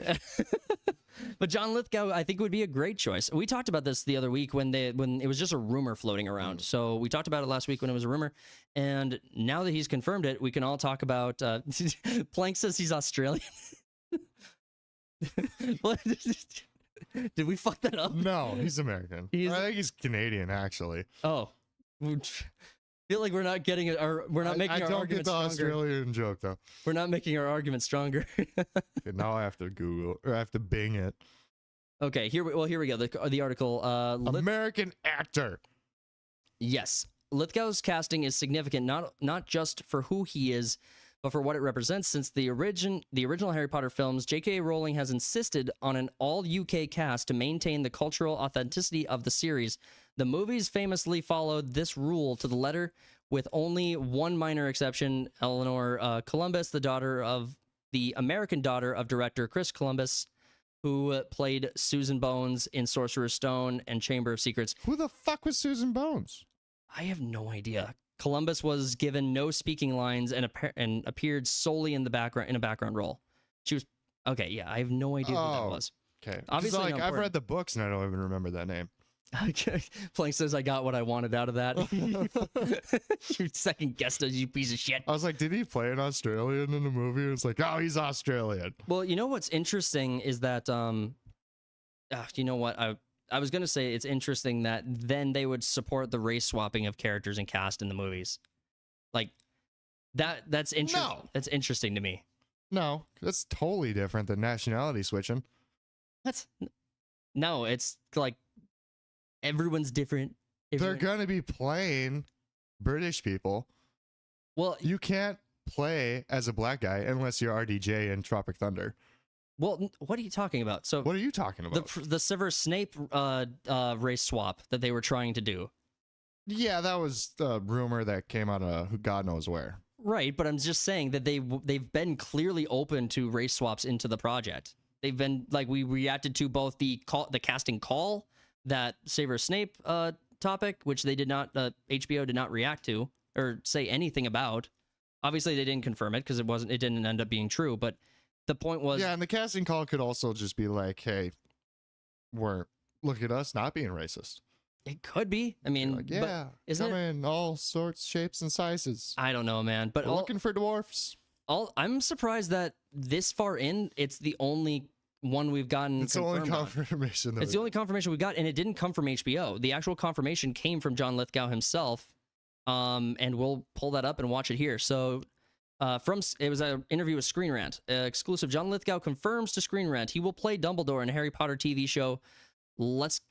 Let's watch this. This is short. But I've said yes. John, you got a lot of books back there. I'm trying to pick out if there's anything I recognize. I'm curious if you have any Harry Potters back there. Not yet. I do got to ask the man himself. The word is Dumbledore is in your future. What can That's you tell me right. about that? That's right. Well, it came as a total surprise to me. Wow. I just got the phone call up at the Sundance Film Festival for yet another film. And it was not an easy decision because it's going to define me for the last chapter of my life, I'm afraid. But I'm very excited. Some wonderful people are turning their attention back to Harry Potter. No, I'm getting chills just hearing you say I that. was gonna because say, like you I- said, this is, Yeah. I was gonna say is like this clip could have been so easily edited to be like, oh yeah, his confirmation, but he does mention Harry Potter in that. Yeah. because he could have been talking about anything before that. It's blatant. He's very it's blatant. He very clearly puts out what he's talking about. It's very, very clear that he's covering that, and I appreciate that I mean, obviously he would, but you're considering the fact that you are older and the Harry Potter franchise. It's gonna take the last decade of his life, pretty much. Exactly. It's probably the last role he'll run.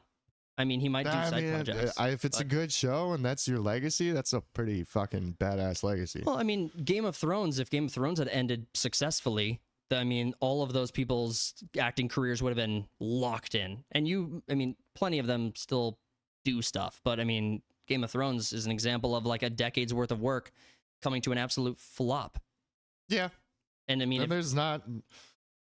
Can you name one that's? I mean, Amelia Clark's probably the most famous one, but she's not like a movie star or anything. She's just. I think she's been in 3 separate franchises that are trash now. so Kit Harington, They tried and failed.